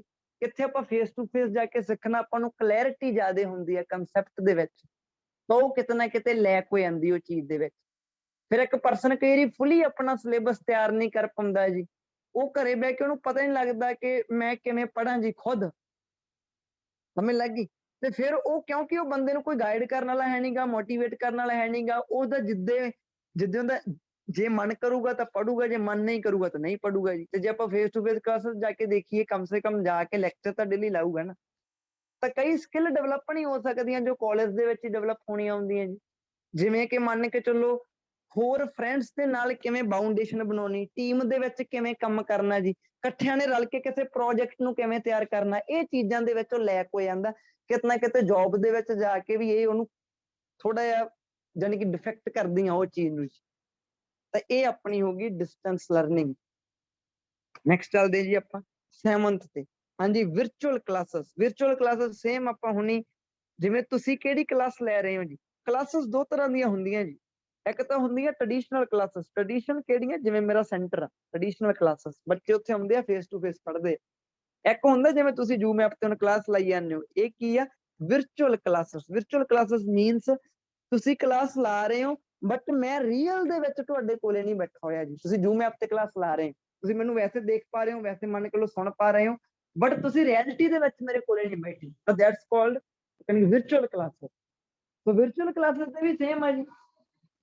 ਤੁਹਾਨੂੰ ਮੰਨ ਕੇ ਲਓ ਸ਼ਫਲਿੰਗ ਨਹੀਂ ਹੁੰਦੀ, ਤੁਸੀਂ ਜਿਵੇਂ ਘਰ ਬੈਠ ਕੇ ਕਲਾਸ ਲਾ ਰਹੇ ਹੋ, ਤੁਹਾਡੀ ਜੋ ਯਾਨੀ ਕਿ ਮਨੀ ਹੈ, ਜਿਵੇਂ ਯਾਨੀ ਕਿ ਬੱਸ ਤੇ ਰੋਜ਼ ਯਾਨੀ ਕਿ ਡੇਲੀ ਆਉਣਾ, ਉਹ ਸਾਰਾ ਹੋ ਸਕਦਾ ਜੀ। ਤੁਸੀਂ ਜਦੋਂ ਮਰਜ਼ੀ ਮੰਨ ਕੇ ਲਓ ਰਿਕਾਰਡਡ ਲੈਕਚਰ ਆ, ਜਦੋਂ ਮਰਜ਼ੀ ਦੇਖ ਸਕਦੇ ਹੋ, ਤੁਹਾਡਾ ਟਾਈਮ ਸੇਵ ਹੁੰਦਾ ਜੀ। ਤੁਸੀਂ ਕੋਈ ਹੋਰ ਕੰਮ ਵੀ ਕਰ ਸਕਦੇ ਹੋ ਨਾਲ, ਇਹ ਤੁਹਾਨੂੰ ਯਾਨੀ ਕਿ ਬੈਨੀਫਿਟ ਆ ਸਾਰੇ। ਤੇ ਜੇ ਡਰਾਬੈਕ ਦੇਖੀਏ ਤਾਂ ਡਰਾਬੈਕ ਕਿਤੇ ਨਾ ਕਿਤੇ ਕੀ ਹੋ ਜਾਂਦਾ ਕਿ ਸ਼ਾਇਦ ਤੁਹਾਨੂੰ ਲੱਗੇ ਕਿ ਮੈਂ ਜੇ ਸਾਹਮਣੇ ਹੁੰਦਾ ਸਰ ਦੇ ਤਾਂ ਮੈਂ ਜ਼ਿਆਦਾ ਚੀਜ਼ਾਂ ਸ਼ਾਇਦ ਕਲੀਅਰ ਕਰ ਪਾਉਂਦਾ। ਇਹ ਡਰਾਬੈਕ ਹੋ ਸਕਦਾ ਜੀ ਇਹਦਾ। ਜਾਂ ਮੰਨ ਕੇ ਲਓ ਜਿਵੇਂ ਕਿਤੇ ਨਾ ਕਿਤੇ ਯਾਨੀ ਕਿ ਨੈਟ ਕਨੈਕਟੀਵਿਟੀ, ਜਿਵੇਂ ਨੈਟਵਰਕ ਹੀ ਨਹੀਂ ਯਾਨੀ ਕਿ ਫੁੱਲ ਹੈਗਾ, ਕਲਾਸ ਕੱਟੀ ਜਾ ਰਹੀ ਆ, ਤਾਂ ਉਹ ਇੱਕ ਬਹੁਤ ਵੱਡਾ ਡਰਾਬੈਕ ਹੈ ਜੀ। ਮੰਨ ਕੇ ਚਲੋ ਮੇਰੀ ਯਾਨੀ ਕਿ ਡਿਵਾਈਸ ਹੀ ਚਾਰਜ ਹੈ ਨਹੀਂ ਗੀ, ਟੈਬ ਲੋ ਪਈ ਆ, ਸਿਰਫ 0%, ਲਾਈਟ ਹੈ ਹੀ ਨਹੀਂ ਗੀ, ਇਹ ਇੱਕ ਬਹੁਤ ਵੱਡੀ ਡਰਾਬੈਕ ਹੈ ਜੀ। ਇਹ ਸਾਰੀਆਂ ਡਰਾਬੈਕਸ ਹੋ ਸਕਦੀਆਂ। ਤਾਂ ਯਾਨੀ ਕਿ ਕੁਝ ਕੁ ਚੀਜ਼ਾਂ ਯਾਨੀ ਕਿ ਤੁਸੀਂ ਨਹੀਂ ਸਿੱਖ ਪਾ ਰਹੇ, ਜਿਵੇਂ ਕਿ ਮੰਨ ਕੇ ਲਓ ਤੁਹਾਡੇ ਵਿੱਚੋਂ ਕਈ ਬੱਚੇ ਆ ਜਿਹੜੇ ਆਰਾਮ ਨਾਲ ਸੋਫੇ ਤੇ ਲੰਮੇ ਪੈ ਕੇ ਕਲਾਸ ਲਾਈ ਜਾਂਦੇ ਹੋਣਗੇ। ਤੁਹਾਡੇ ਵਿੱਚੋਂ ਸਿਰਫ 2 ਕੁ ਬੱਚੇ ਹੋਣਗੇ ਜਿਹੜੇ ਚੇਅਰ ਤੇ ਬੈਠੇ ਹੋਣਗੇ, ਬਾਕੀ ਸਾਰੇ ਬੱਚੇ ਬੈੱਡ ਉੱਪਰ ਬੈਠੇ ਹੋਣਗੇ। ਤੇ ਬੋਡੀ ਪੋਸਚਰ ਤੇ ਤੁਸੀਂ ਆਪਣਾ ਦੇਖੋ ਧਿਆਨ ਨਾਲ, ਤਾਂ ਉਹ ਕਲਾਸ ਵਾਲਾ ਹੋਣਾ ਹੀ ਨਹੀਂ ਗਾ ਇਸ ਟਾਈਮ। ਜਿਹੜੇ ਹਿਸਾਬ ਨਾਲ ਤੁਸੀਂ ਬੈਠੇ ਹੋਵੋਗੇ ਉਹ ਕਲਾਸ ਦੀ ਸਿਟਿੰਗ ਨਹੀਂ ਹੈਗੀ। ਮੈਂ ਕਲਾਸ ਲਾ ਰਿਹਾ, ਮੈਂ ਰੂਮ ਦੇ ਵਿੱਚ ਤੁਰ ਫਿਰ ਕੇ ਕਲਾਸ ਲਾ ਰਿਹਾ ਹਾਂ, ਤਾਂ ਇਹਦੇ ਵਿੱਚ ਕਈ ਚੀਜ਼ਾਂ ਬੱਚਾ ਨਹੀਂ ਸਿੱਖ ਸਕਦਾ। ਯਾਨੀ ਕਿ ਕਮਿਊਨੀਕੇਸ਼ਨ ਤਾਂ ਚਲੋ ਹੋ ਸਕਦੀ ਆ, ਬਟ ਯਾਨੀ ਕਿ ਬੋਡੀ ਲੈਂਗੁਏਜ ਨਹੀਂ ਸਿੱਖ ਸਕਦਾ ਨਾ ਬੰਦਾ ਘਰੇ ਬਹਿ ਕੇ। ਉਹ ਚੀਜ਼ਾਂ ਕੁਝ ਨਾ ਕੁਝ ਡਰਾਬੈਕ ਦੇਖਣ ਨੂੰ ਮਿਲਦੀਆਂ ਇਹਦੇ ਵਿੱਚ।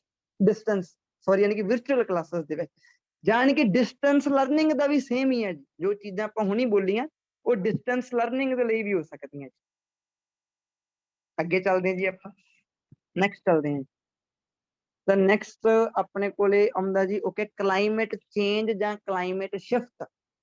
ਦੇਖੋ ਕਲਾਈਮੇਟ ਦਾ ਚੇਂਜ ਹੋ ਜਾਣਾ, ਵੈਦਰ ਦਾ ਮੌਸਮ ਦਾ ਚੇਂਜ ਹੋ ਜਾਣਾ ਜੀ, ਕਲਾਈਮੇਟ ਜਾਂ ਸ਼ਿਫਟ ਹੋ ਜਾਣੀ ਉਹਦੇ ਵਿੱਚ। ਸ਼ਿਫਟ ਵੀ ਇੱਕ ਚੇਂਜ ਦਾ ਸਿਨੋਨਿਮ ਹੈ ਜੀ। ਦੇਖੋ ਕਲਾਈਮੇਟ ਚੇਂਜ ਕਿਵੇਂ ਹੁੰਦਾ? ਦੇਖੋ ਪਹਿਲੀ ਗੱਲ ਤਾਂ ਕਿ ਕਲਾਈਮੇਟ ਨੂੰ ਚੇਂਜ ਕਿਹੜੀ ਚੀਜ਼ ਕਰਦੀ ਆ? ਕਲਾਈਮੇਟ ਨੂੰ ਚੇਂਜ ਕਰਦਾ ਹੁੰਦਾ ਵਾ ਟੈਂਪਰੇਚਰ। ਯਾਨੀ ਕਿ ਜੇ ਟੈਂਪਰੇਚਰ ਬਹੁਤ ਜ਼ਿਆਦਾ ਲੋ ਹੋ ਗਿਆ ਤਾਂ ਕਲਾਈਮੇਟ ਕਿਹੜਾ ਹੋ ਗਿਆ ਜੀ? ਕੋਲਡ ਜਿਹਾ ਹੋ ਗਿਆ ਉਹ। ਤੇ ਜੇ ਟੈਂਪਰੇਚਰ ਬਹੁਤ ਜ਼ਿਆਦਾ ਤਾਂ ਜਾ ਵੜਿਆ ਤਾਂ ਉਹ ਹੁਣ ਕਲਾਈਮੇਟ ਹੁਣ ਚੇਂਜ ਹੋ ਗਿਆ ਜੀ, ਮੌਸਮ ਚੇਂਜ ਹੋ ਗਿਆ। ਯਾਨੀ ਕਿ ਕਲਾਈਮੇਟ ਚੇਂਜ ਦਾ ਮੀਨਸ ਚੇਂਜ ਇਨ ਟੈਂਪਰੇਚਰ। ਤਾਂ ਤੁਹਾਨੂੰ ਉਹ ਕਹਿ ਰਹੇ ਆ ਜੀ ਕਿ ਕਲਾਈਮੇਟ ਚੇਂਜ ਹੁਣ ਹੋ ਰਿਹਾ, ਜਾਂ ਆਪਾਂ ਕਹਿ ਦਈਏ ਕਿ ਸਰਦੀ ਡੇ ਬਾਈ ਡੇ ਵੱਧਦੀ ਜਾ ਰਹੀ ਆ, ਜਾਂ ਯਾਨੀ ਕਿ ਗਰਮੀ ਡੇ ਬਾਈ ਡੇ ਹੁਣ ਸਾਲ ਬਾਏ ਸਾਲ ਵੱਧਦੀ ਜਾ ਰਹੀ ਹੈ। ਜਿਵੇਂ ਪਿਛਲੇ ਸਾਲ ਜਿੰਨਾ ਟੈਂਪਰੇਚਰ ਸੀਗਾ ਹੁਣ ਵਾਲੇ ਸਾਲ 'ਚ ਜ਼ਿਆਦਾ ਪਿਆ, ਤੇ ਹੁਣ ਗਾਂ ਵਾਲੇ ਸਾਲਾਂ ਦੇ ਵਿੱਚ ਹੋਰ ਵੀ ਜ਼ਿਆਦਾ ਹੋਣਾ। ਇਹ ਆ ਕਲਾਈਮੇਟ ਸ਼ਿਫਟ ਕਹਿ ਦਿੰਦੇ ਆ ਜੀ ਇਹਨੂੰ, ਕਿ ਦੁਨੀਆ ਦੇ ਵਿੱਚ ਕਲਾਈਮੇਟ ਚੇਂਜ ਹੋ ਰਿਹਾ ਵਾ। ਤੇ ਕਲਾਈਮੇਟ ਸ਼ਿਫਟ ਦੇ ਕਾਰਨ ਕੀ ਹੋਣਗੇ? ਨੈਚੁਰਲ ਜੀ ਗੱਲ ਹੈ, ਡੀਫੋਰੈਸਟੇਸ਼ਨ ਜੋ ਆ ਪਹਿਲਾ ਕਾਰਨ ਹੈ। ਹਾਂਜੀ, ਡੀਫੋਰੈਸਟੇਸ਼ਨ ਦੇ ਨਾਲ ਕੀ ਹੁੰਦਾ ਵਾ? ਟੈਂਪਰੇਚਰ ਰੇਜ਼ ਹੋ ਜਾਂਦਾ। ਟੈਂਪਰੇਚਰ ਰੇਜ਼ ਹੋਣ ਦੇ ਨਾਲ ਕੀ ਹੋ ਜਾਂਦਾ ਜੀ? ਇਹਦੇ ਨਾਲ ਕਲਾਈਮੇਟ ਚੇਂਜ ਹੋ ਜਾਂਦਾ ਜੀ, ਜ਼ਿਆਦਾ ਗਰਮੀ ਪੈਣ ਲੱਗ ਜਾਂਦੀ ਹੈ। ਤੁਸੀਂ ਕੋਈ ਤਾਂ ਇਹਦੇ ਨਾਲ ਕਿਤੇ ਨਾ ਕਿਤੇ ਜਿਵੇਂ ਯਾਨੀ ਕਿ ਨੈਚੁਰਲ ਰਿਸੋਰਸਸ ਨੂੰ ਬਰਨ ਕਰਨ ਦੇ ਨਾਲ ਵੀ ਜੀ CO2 ਦੀ ਮਾਤਰਾ ਵੱਧਦੀ ਹੈ, ਕਲਾਈਮੇਟ ਚੇਂਜ ਹੋ ਜਾਂਦਾ ਜੀ। ਅੱਗੇ ਜਾ ਕੇ ਹੋਰ ਫੈਕਟਰ ਦੇਖੀਏ ਤਾਂ ਯੂਜ਼ ਆਫ ਪ੍ਰਾਈਵੇਟ ਵਹੀਕਲਸ ਜੀ, ਹਵਾ ਪੋਲਿਊਟ ਹੋ ਰਹੀ ਹੈ, ਕਲਾਈਮੇਟ ਚੇਂਜ ਹੋ ਰਿਹਾ ਜੀ। ਤਾਂ ਇਹ ਸਾਰੀਆਂ ਚੀਜ਼ਾਂ ਦੀਆਂ ਚੇਂਜਸ ਨਾਲ ਕਲਾਈਮੇਟ ਚੇਂਜ ਹੋ ਜਾਂਦਾ।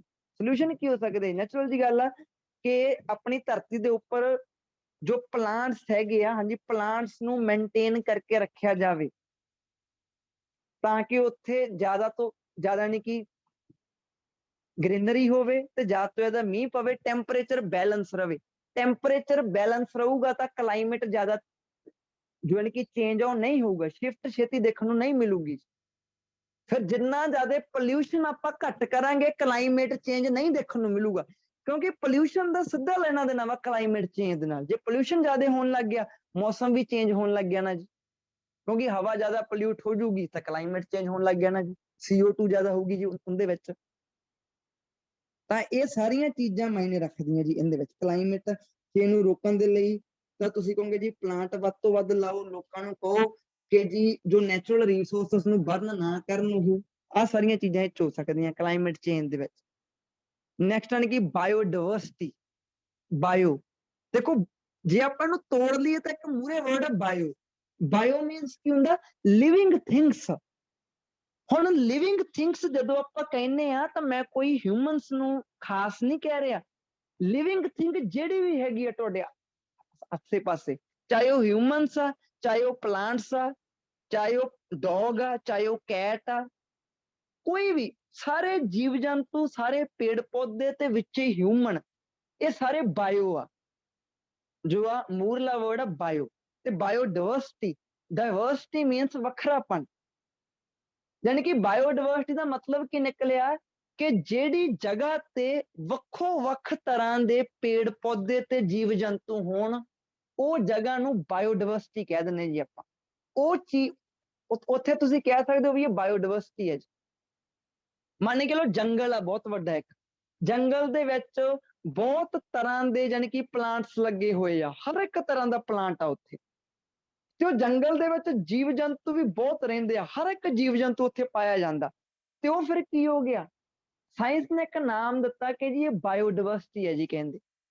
ਹੁਣ ਇੱਥੇ ਟਾਸਕ ਪਾ ਸਕਦੇ ਆ ਉਹ ਕਿ ਯਾਨੀ ਕਿ ਪਲੇਸਸ ਆਫ ਬਾਇਓਡਾਇਵਰਸਿਟੀ, ਜਾਂ ਉਹ ਕਹਿ ਸਕਦੇ ਕਿ ਬਾਇਓਡਾਇਵਰਸਿਟੀ ਲਾਸ ਹੋ ਰਹੀ ਹੈ ਜੀ, ਕੀ ਕਾਰਨ ਆ ਇਹਦੇ, ਕੀ ਸੋਲੂਸ਼ਨ ਆ। ਦੇਖੋ ਬਾਇਓਡਾਇਵਰਸਿਟੀ ਜੇ ਲਾਸ ਹੋ ਰਹੀ ਆ, ਉਹਦਾ ਸਭ ਤੋਂ ਵੱਡਾ ਕਾਰਨ ਕੀ ਆ? ਡੀਫੋਰੈਸਟੇਸ਼ਨ। ਡੀਫੋਰੈਸਟੇਸ਼ਨ ਇੱਕ ਇਦਾਂ ਦੀ ਚੀਜ਼ ਆ ਜਿਹੜੀ ਮੋਸਟਲੀ ਸਾਰੀਆਂ ਚੀਜ਼ਾਂ ਨਾਲ ਹੀ ਜਾ ਕੇ ਜੁੜ ਜਾਂਦੀ ਹੈ ਜੀ। ਤੁਸੀਂ ਰਿਅਲਾਈਜ਼ ਕਰਕੇ ਦੇਖਿਓ, ਕਲਾਈਮੇਟ ਸ਼ਿਫਟ ਹੋ ਗਿਆ, ਗਲੋਬਲ ਵਾਰਮਿੰਗ ਹੋ ਗਿਆ, ਪੋਲਿਊਸ਼ਨ ਹੋ ਗਿਆ, ਬਾਇਓਡਾਇਵਰਸਿਟੀ ਹੋ ਗਿਆ, ਤੇ ਫਿਰ ਯਾਨੀ ਕਿ ਸੋਇਲ ਇਰੋਜ਼ਨ ਹੋ ਗਿਆ। ਤੁਸੀਂ ਜਿੰਨੀਆਂ ਵੀ এনवायरमेंट ਦੇ ਰਿਲੇਟਡ ਪ੍ਰੋਬਲਮ ਦੇਖੋਗੇ, ਸਟਾਰਟ ਹੋਣੀਆਂ ਕਿੰਦੇ ਤੋਂ ਸ਼ੁਰੂ ਹੁੰਦੀਆਂ? ਉਹ ਡੀਫੋਰੈਸਟੇਸ਼ਨ ਤੋਂ। ਨੇਚਰ ਦੀ ਕੋਈ ਵੀ ਚੀਜ਼ ਦੇ ਵਿੱਚ ਬੈਲੈਂਸ ਯਾਨੀ ਕਿ ਵਿਗੜਨਾ ਨਹੀਂ ਸੀਗਾ ਜੇ ਮੰਨ ਕੇ ਚੱਲੋ ਟਰੀ ਰਹਿਣ ਹਮੇਸ਼ਾ ਦੁਨੀਆ ਦੇ ਉੱਪਰ, ਵਰਲਡ ਦੇ ਵਿੱਚ, ਤਾਂ ਕੋਈ ਵੀ ਨੈਚੁਰਲ ਚੀਜ਼ ਜਿਹੜੀ ਹੈਗੀ ਆ ਉਹ ਛੇਤੀ ਡਿਸਟਰਬ ਨਹੀਂ ਹੋ ਸਕਦੀ। ਸਾਰੀਆਂ ਚੀਜ਼ਾਂ ਡਿਸਟਰਬ ਕਦੋਂ ਹੋਣੀਆਂ ਸ਼ੁਰੂ ਹੁੰਦੀਆਂ ਵਾ? ਜਦੋਂ ਪਲਾਂਟਸ ਨੂੰ ਆਪਾਂ ਡਿਸਅਪੀਅਰ ਕਰਨਾ ਸ਼ੁਰੂ ਕਰ ਦਿੰਦੇ ਹਾਂ, ਫੇਰ ਹੀ ਕਲਾਈਮੇਟ ਚੇਂਜ ਹੋਊਗਾ।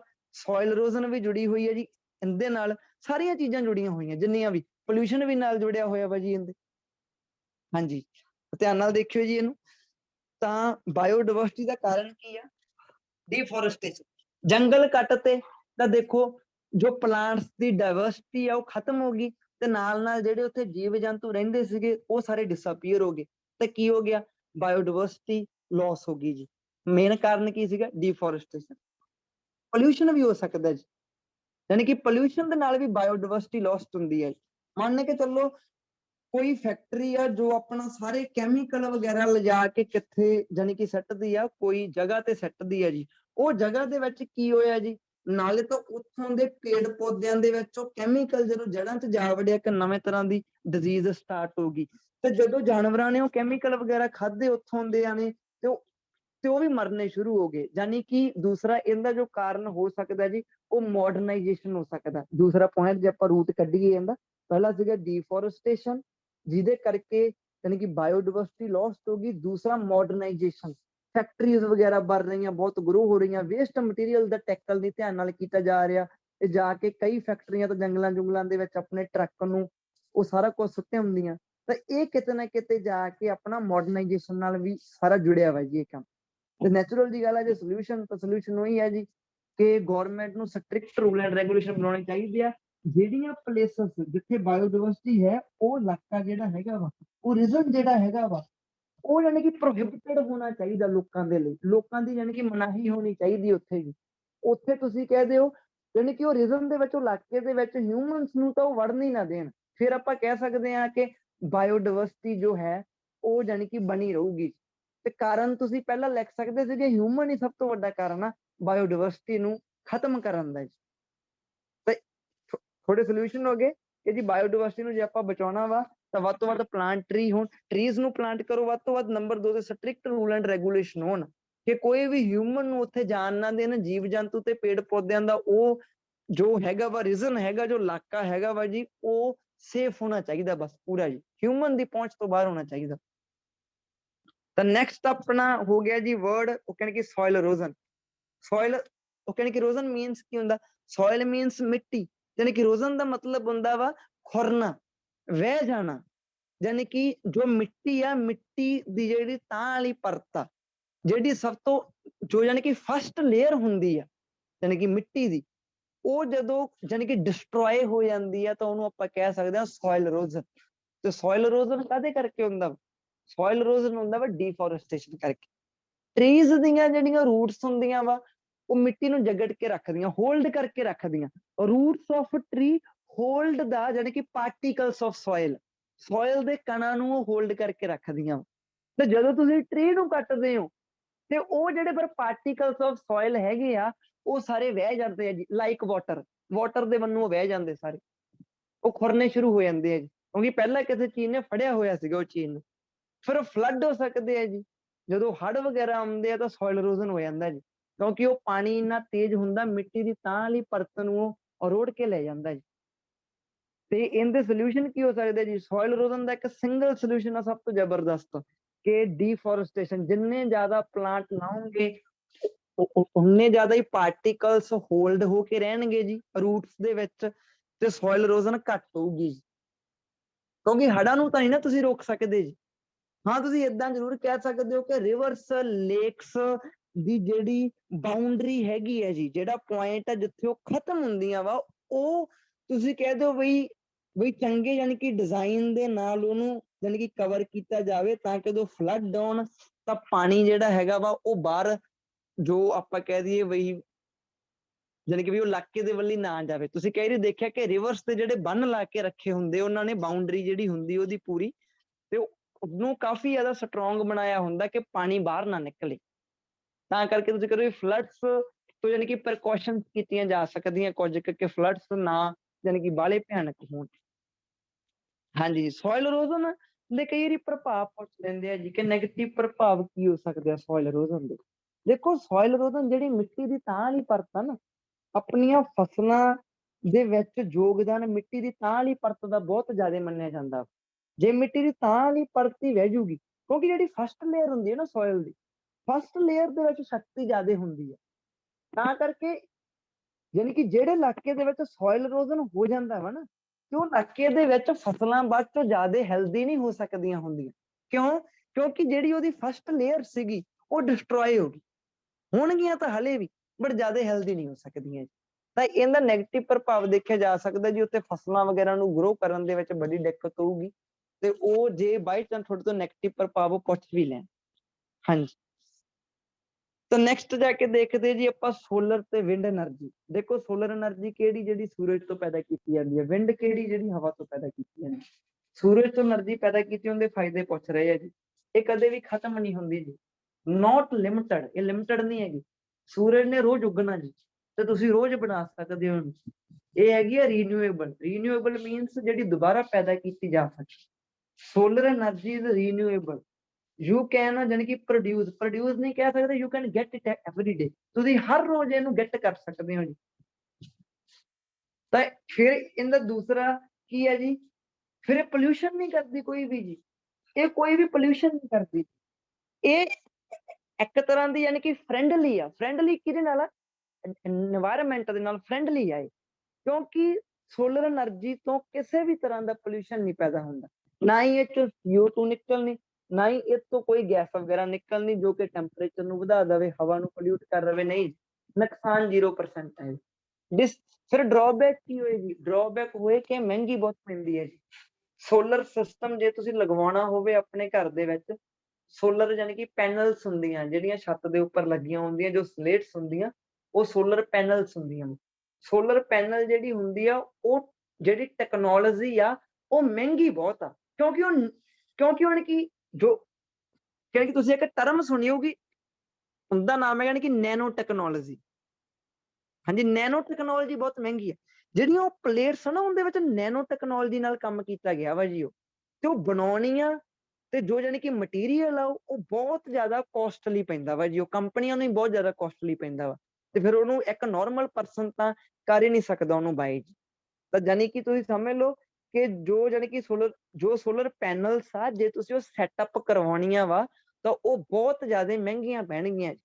ਜੇ ਆਪਾਂ ਥੋੜੇ ਜਿਹੇ ਜਗ੍ਹਾ ਦੇ ਵਿੱਚ ਹੀ ਦੇਖ ਲਈਏ, ਮੰਨ ਕੇ ਲਓ ਜੇ ਯਾਨੀ ਕਿ 1.5-2 ਮਰਲੇ ਹੈਗੇ ਆ, ਤਾਂ ਯਾਨੀ ਕਿ ਲੱਖ ਤੋਂ ਉੱਪਰ ਪਹੁੰਚ ਜਾਣਾ ਉਹ ਸਿਸਟਮ। ਪੱਕਾ ਨਹੀਂ ਪਤਾ, ਬਟ ਬਹੁਤ ਮਹਿੰਗਾ ਵਾ। ਤਾਂ ਸੋਲਰ ਪੈਨਲ ਬਹੁਤ ਮਹਿੰਗੀਆਂ ਵਾ, ਇੱਕ ਨਾਰਮਲ ਪਰਸਨ ਨੂੰ ਸੈਟਅਪ ਨਹੀਂ ਕਰਵਾ ਸਕਦਾ ਜੀ। ਦੂਸਰੇ ਨੰਬਰ ਤੇ ਜੀ,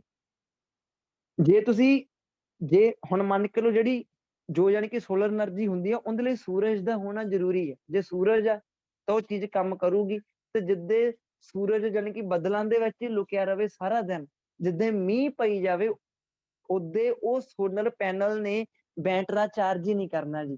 ਤੇ ਸਮਝ ਲਓ ਉਹ ਇੱਕ ਸਭ ਤੋਂ ਵੱਡੀ ਡਰਾਬੈਕ ਆ। ਤੇ ਫੌਗੀ ਡੇਜ਼ ਵਿੱਚ ਤਾਂ ਜਮਾ ਹੀ ਨਹੀਂ ਕੰਮ ਕਰੂਗਾ, ਸਰਦੀਆਂ ਦੇ ਦਿਨਾਂ ਵਿੱਚ ਕਿਵੇਂ ਕੰਮ ਕਰ ਜੂਗਾ?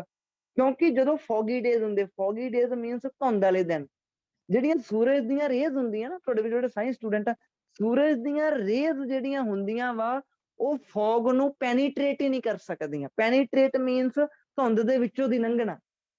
ਹਾਂਜੀ, ਪੈਨੀਟ੍ਰੇਟ ਦਾ ਮਤਲਬ ਕਿਸੇ ਚੀਜ਼ ਦੇ ਵਿੱਚੋਂ ਦੀ ਲੰਘ ਜਾਣਾ ਜੀ। ਯਾਨੀ ਕਿ ਜੇ ਮੇਰਾ ਡੋਰ ਆ ਤਾਂ ਮੈਂ ਬੋਲ ਰਿਹਾ, ਮੇਰੀ ਆਵਾਜ਼ ਬਾਹਰ ਸੁਣ ਰਹੀ ਹੈ, ਇਹਦਾ ਮਤਲਬ ਮੇਰਾ ਰੂਮ ਜੋ ਹੈ, ਮੇਰੀ ਵੌਇਸ ਮੇਰੇ ਰੂਮ ਨੂੰ ਪੈਨੀਟ੍ਰੇਟ ਕਰ ਗਈ, ਮੇਰੇ ਡੋਰ ਦੇ ਵਿੱਚੋਂ ਬਾਹਰ ਜੋ ਆਵਾਜ਼ ਆ ਉਹ ਬਾਹਰ ਨਿਕਲ ਗਈ ਜੀ। ਇਹਦਾ ਮਤਲਬ ਮੇਰੀ ਵੌਇਸ ਨੇ ਮੇਰੇ ਡੋਰ ਨੂੰ ਪੈਨੀਟ੍ਰੇਟ ਕਰਤਾ, ਬਾਹਰ ਨਿਕਲ ਗਈ। ਜਦੋਂ ਕੋਈ ਚੀਜ਼ ਕਿਸੇ ਦੇ ਪਾਰ ਨਿਕਲ ਜਾਵੇ ਜੀ, ਤੁਸੀਂ ਸਾਊਂਡ ਪ੍ਰੂਫ ਰੂਮ ਦੇਖੇ ਹੋਣੇ ਆ, ਦੁਨੀਆ ਦੇ ਵਿੱਚ ਕਈ ਰੂਮ ਆ ਉਹ ਸਾਊਂਡ ਪ੍ਰੂਫ ਆ, ਤੁਸੀਂ ਉਹਦੇ ਵਿੱਚ ਖੜੇ ਜੇ ਚੀਕਾਂ ਵੀ ਮਾਰੀ ਚੱਲੋ ਤਾਂ ਤੁਹਾਡੀ ਆਵਾਜ਼ ਬਾਹਰ ਜਾਣੀ ਹੋਈ ਨਹੀਂ। ਕਿਉਂ ਏਦਾਂ ਹੋਇਆ? ਜਿਹੜੀਆਂ ਸਾਊਂਡ ਵੇਵ ਹੈਗੀਆਂ ਵਾ ਉਹ ਵਾਲਸ ਨੂੰ ਤੇ ਉਹ ਗਲਾਸ ਨੂੰ ਪੈਨੀਟ੍ਰੇਟ ਹੀ ਨਹੀਂ ਕਰ ਸਕਦੀਆਂ, ਵਿੱਚੋਂ ਦੀ ਨਹੀਂ ਲੰਘ ਸਕਦੀਆਂ। ਤਾਂ ਜਿਹੜੀਆਂ ਸੂਰਜ ਦੀਆਂ ਕਿਰਨਾਂ ਹੁੰਦੀਆਂ ਧੁੰਦ ਵਿੱਚ ਪੈਨੀਟ੍ਰੇਟ ਨਹੀਂ ਕਰ ਸਕਦੀਆਂ, ਤੇ ਤੁਹਾਡੇ ਸੋਲਰ ਪੈਨਲ ਤੱਕ ਪਹੁੰਚਣੀਆਂ ਹੀ ਨਹੀਂ ਗੀਆਂ। ਤੇ ਜੇ ਪਹੁੰਚੀਆਂ ਹੀ ਨਾ, ਬੈਟਰਾ ਚਾਰਜ ਹੀ ਨਹੀਂ ਹੋਣਾ। ਫੌਗੀ ਡੇਜ਼ ਦੇ ਵਿੱਚ ਵੀ ਕੀ ਹੈ ਜੀ, ਸੋਲਰ ਸਿਸਟਮ ਫੇਲ ਆ ਟੈਕਨੋਲੋਜੀ। ਆ ਇਹਦੀਆਂ ਸਭ ਤੋਂ ਵੱਡੀਆਂ ਡਰਾਬੈਕ ਆ।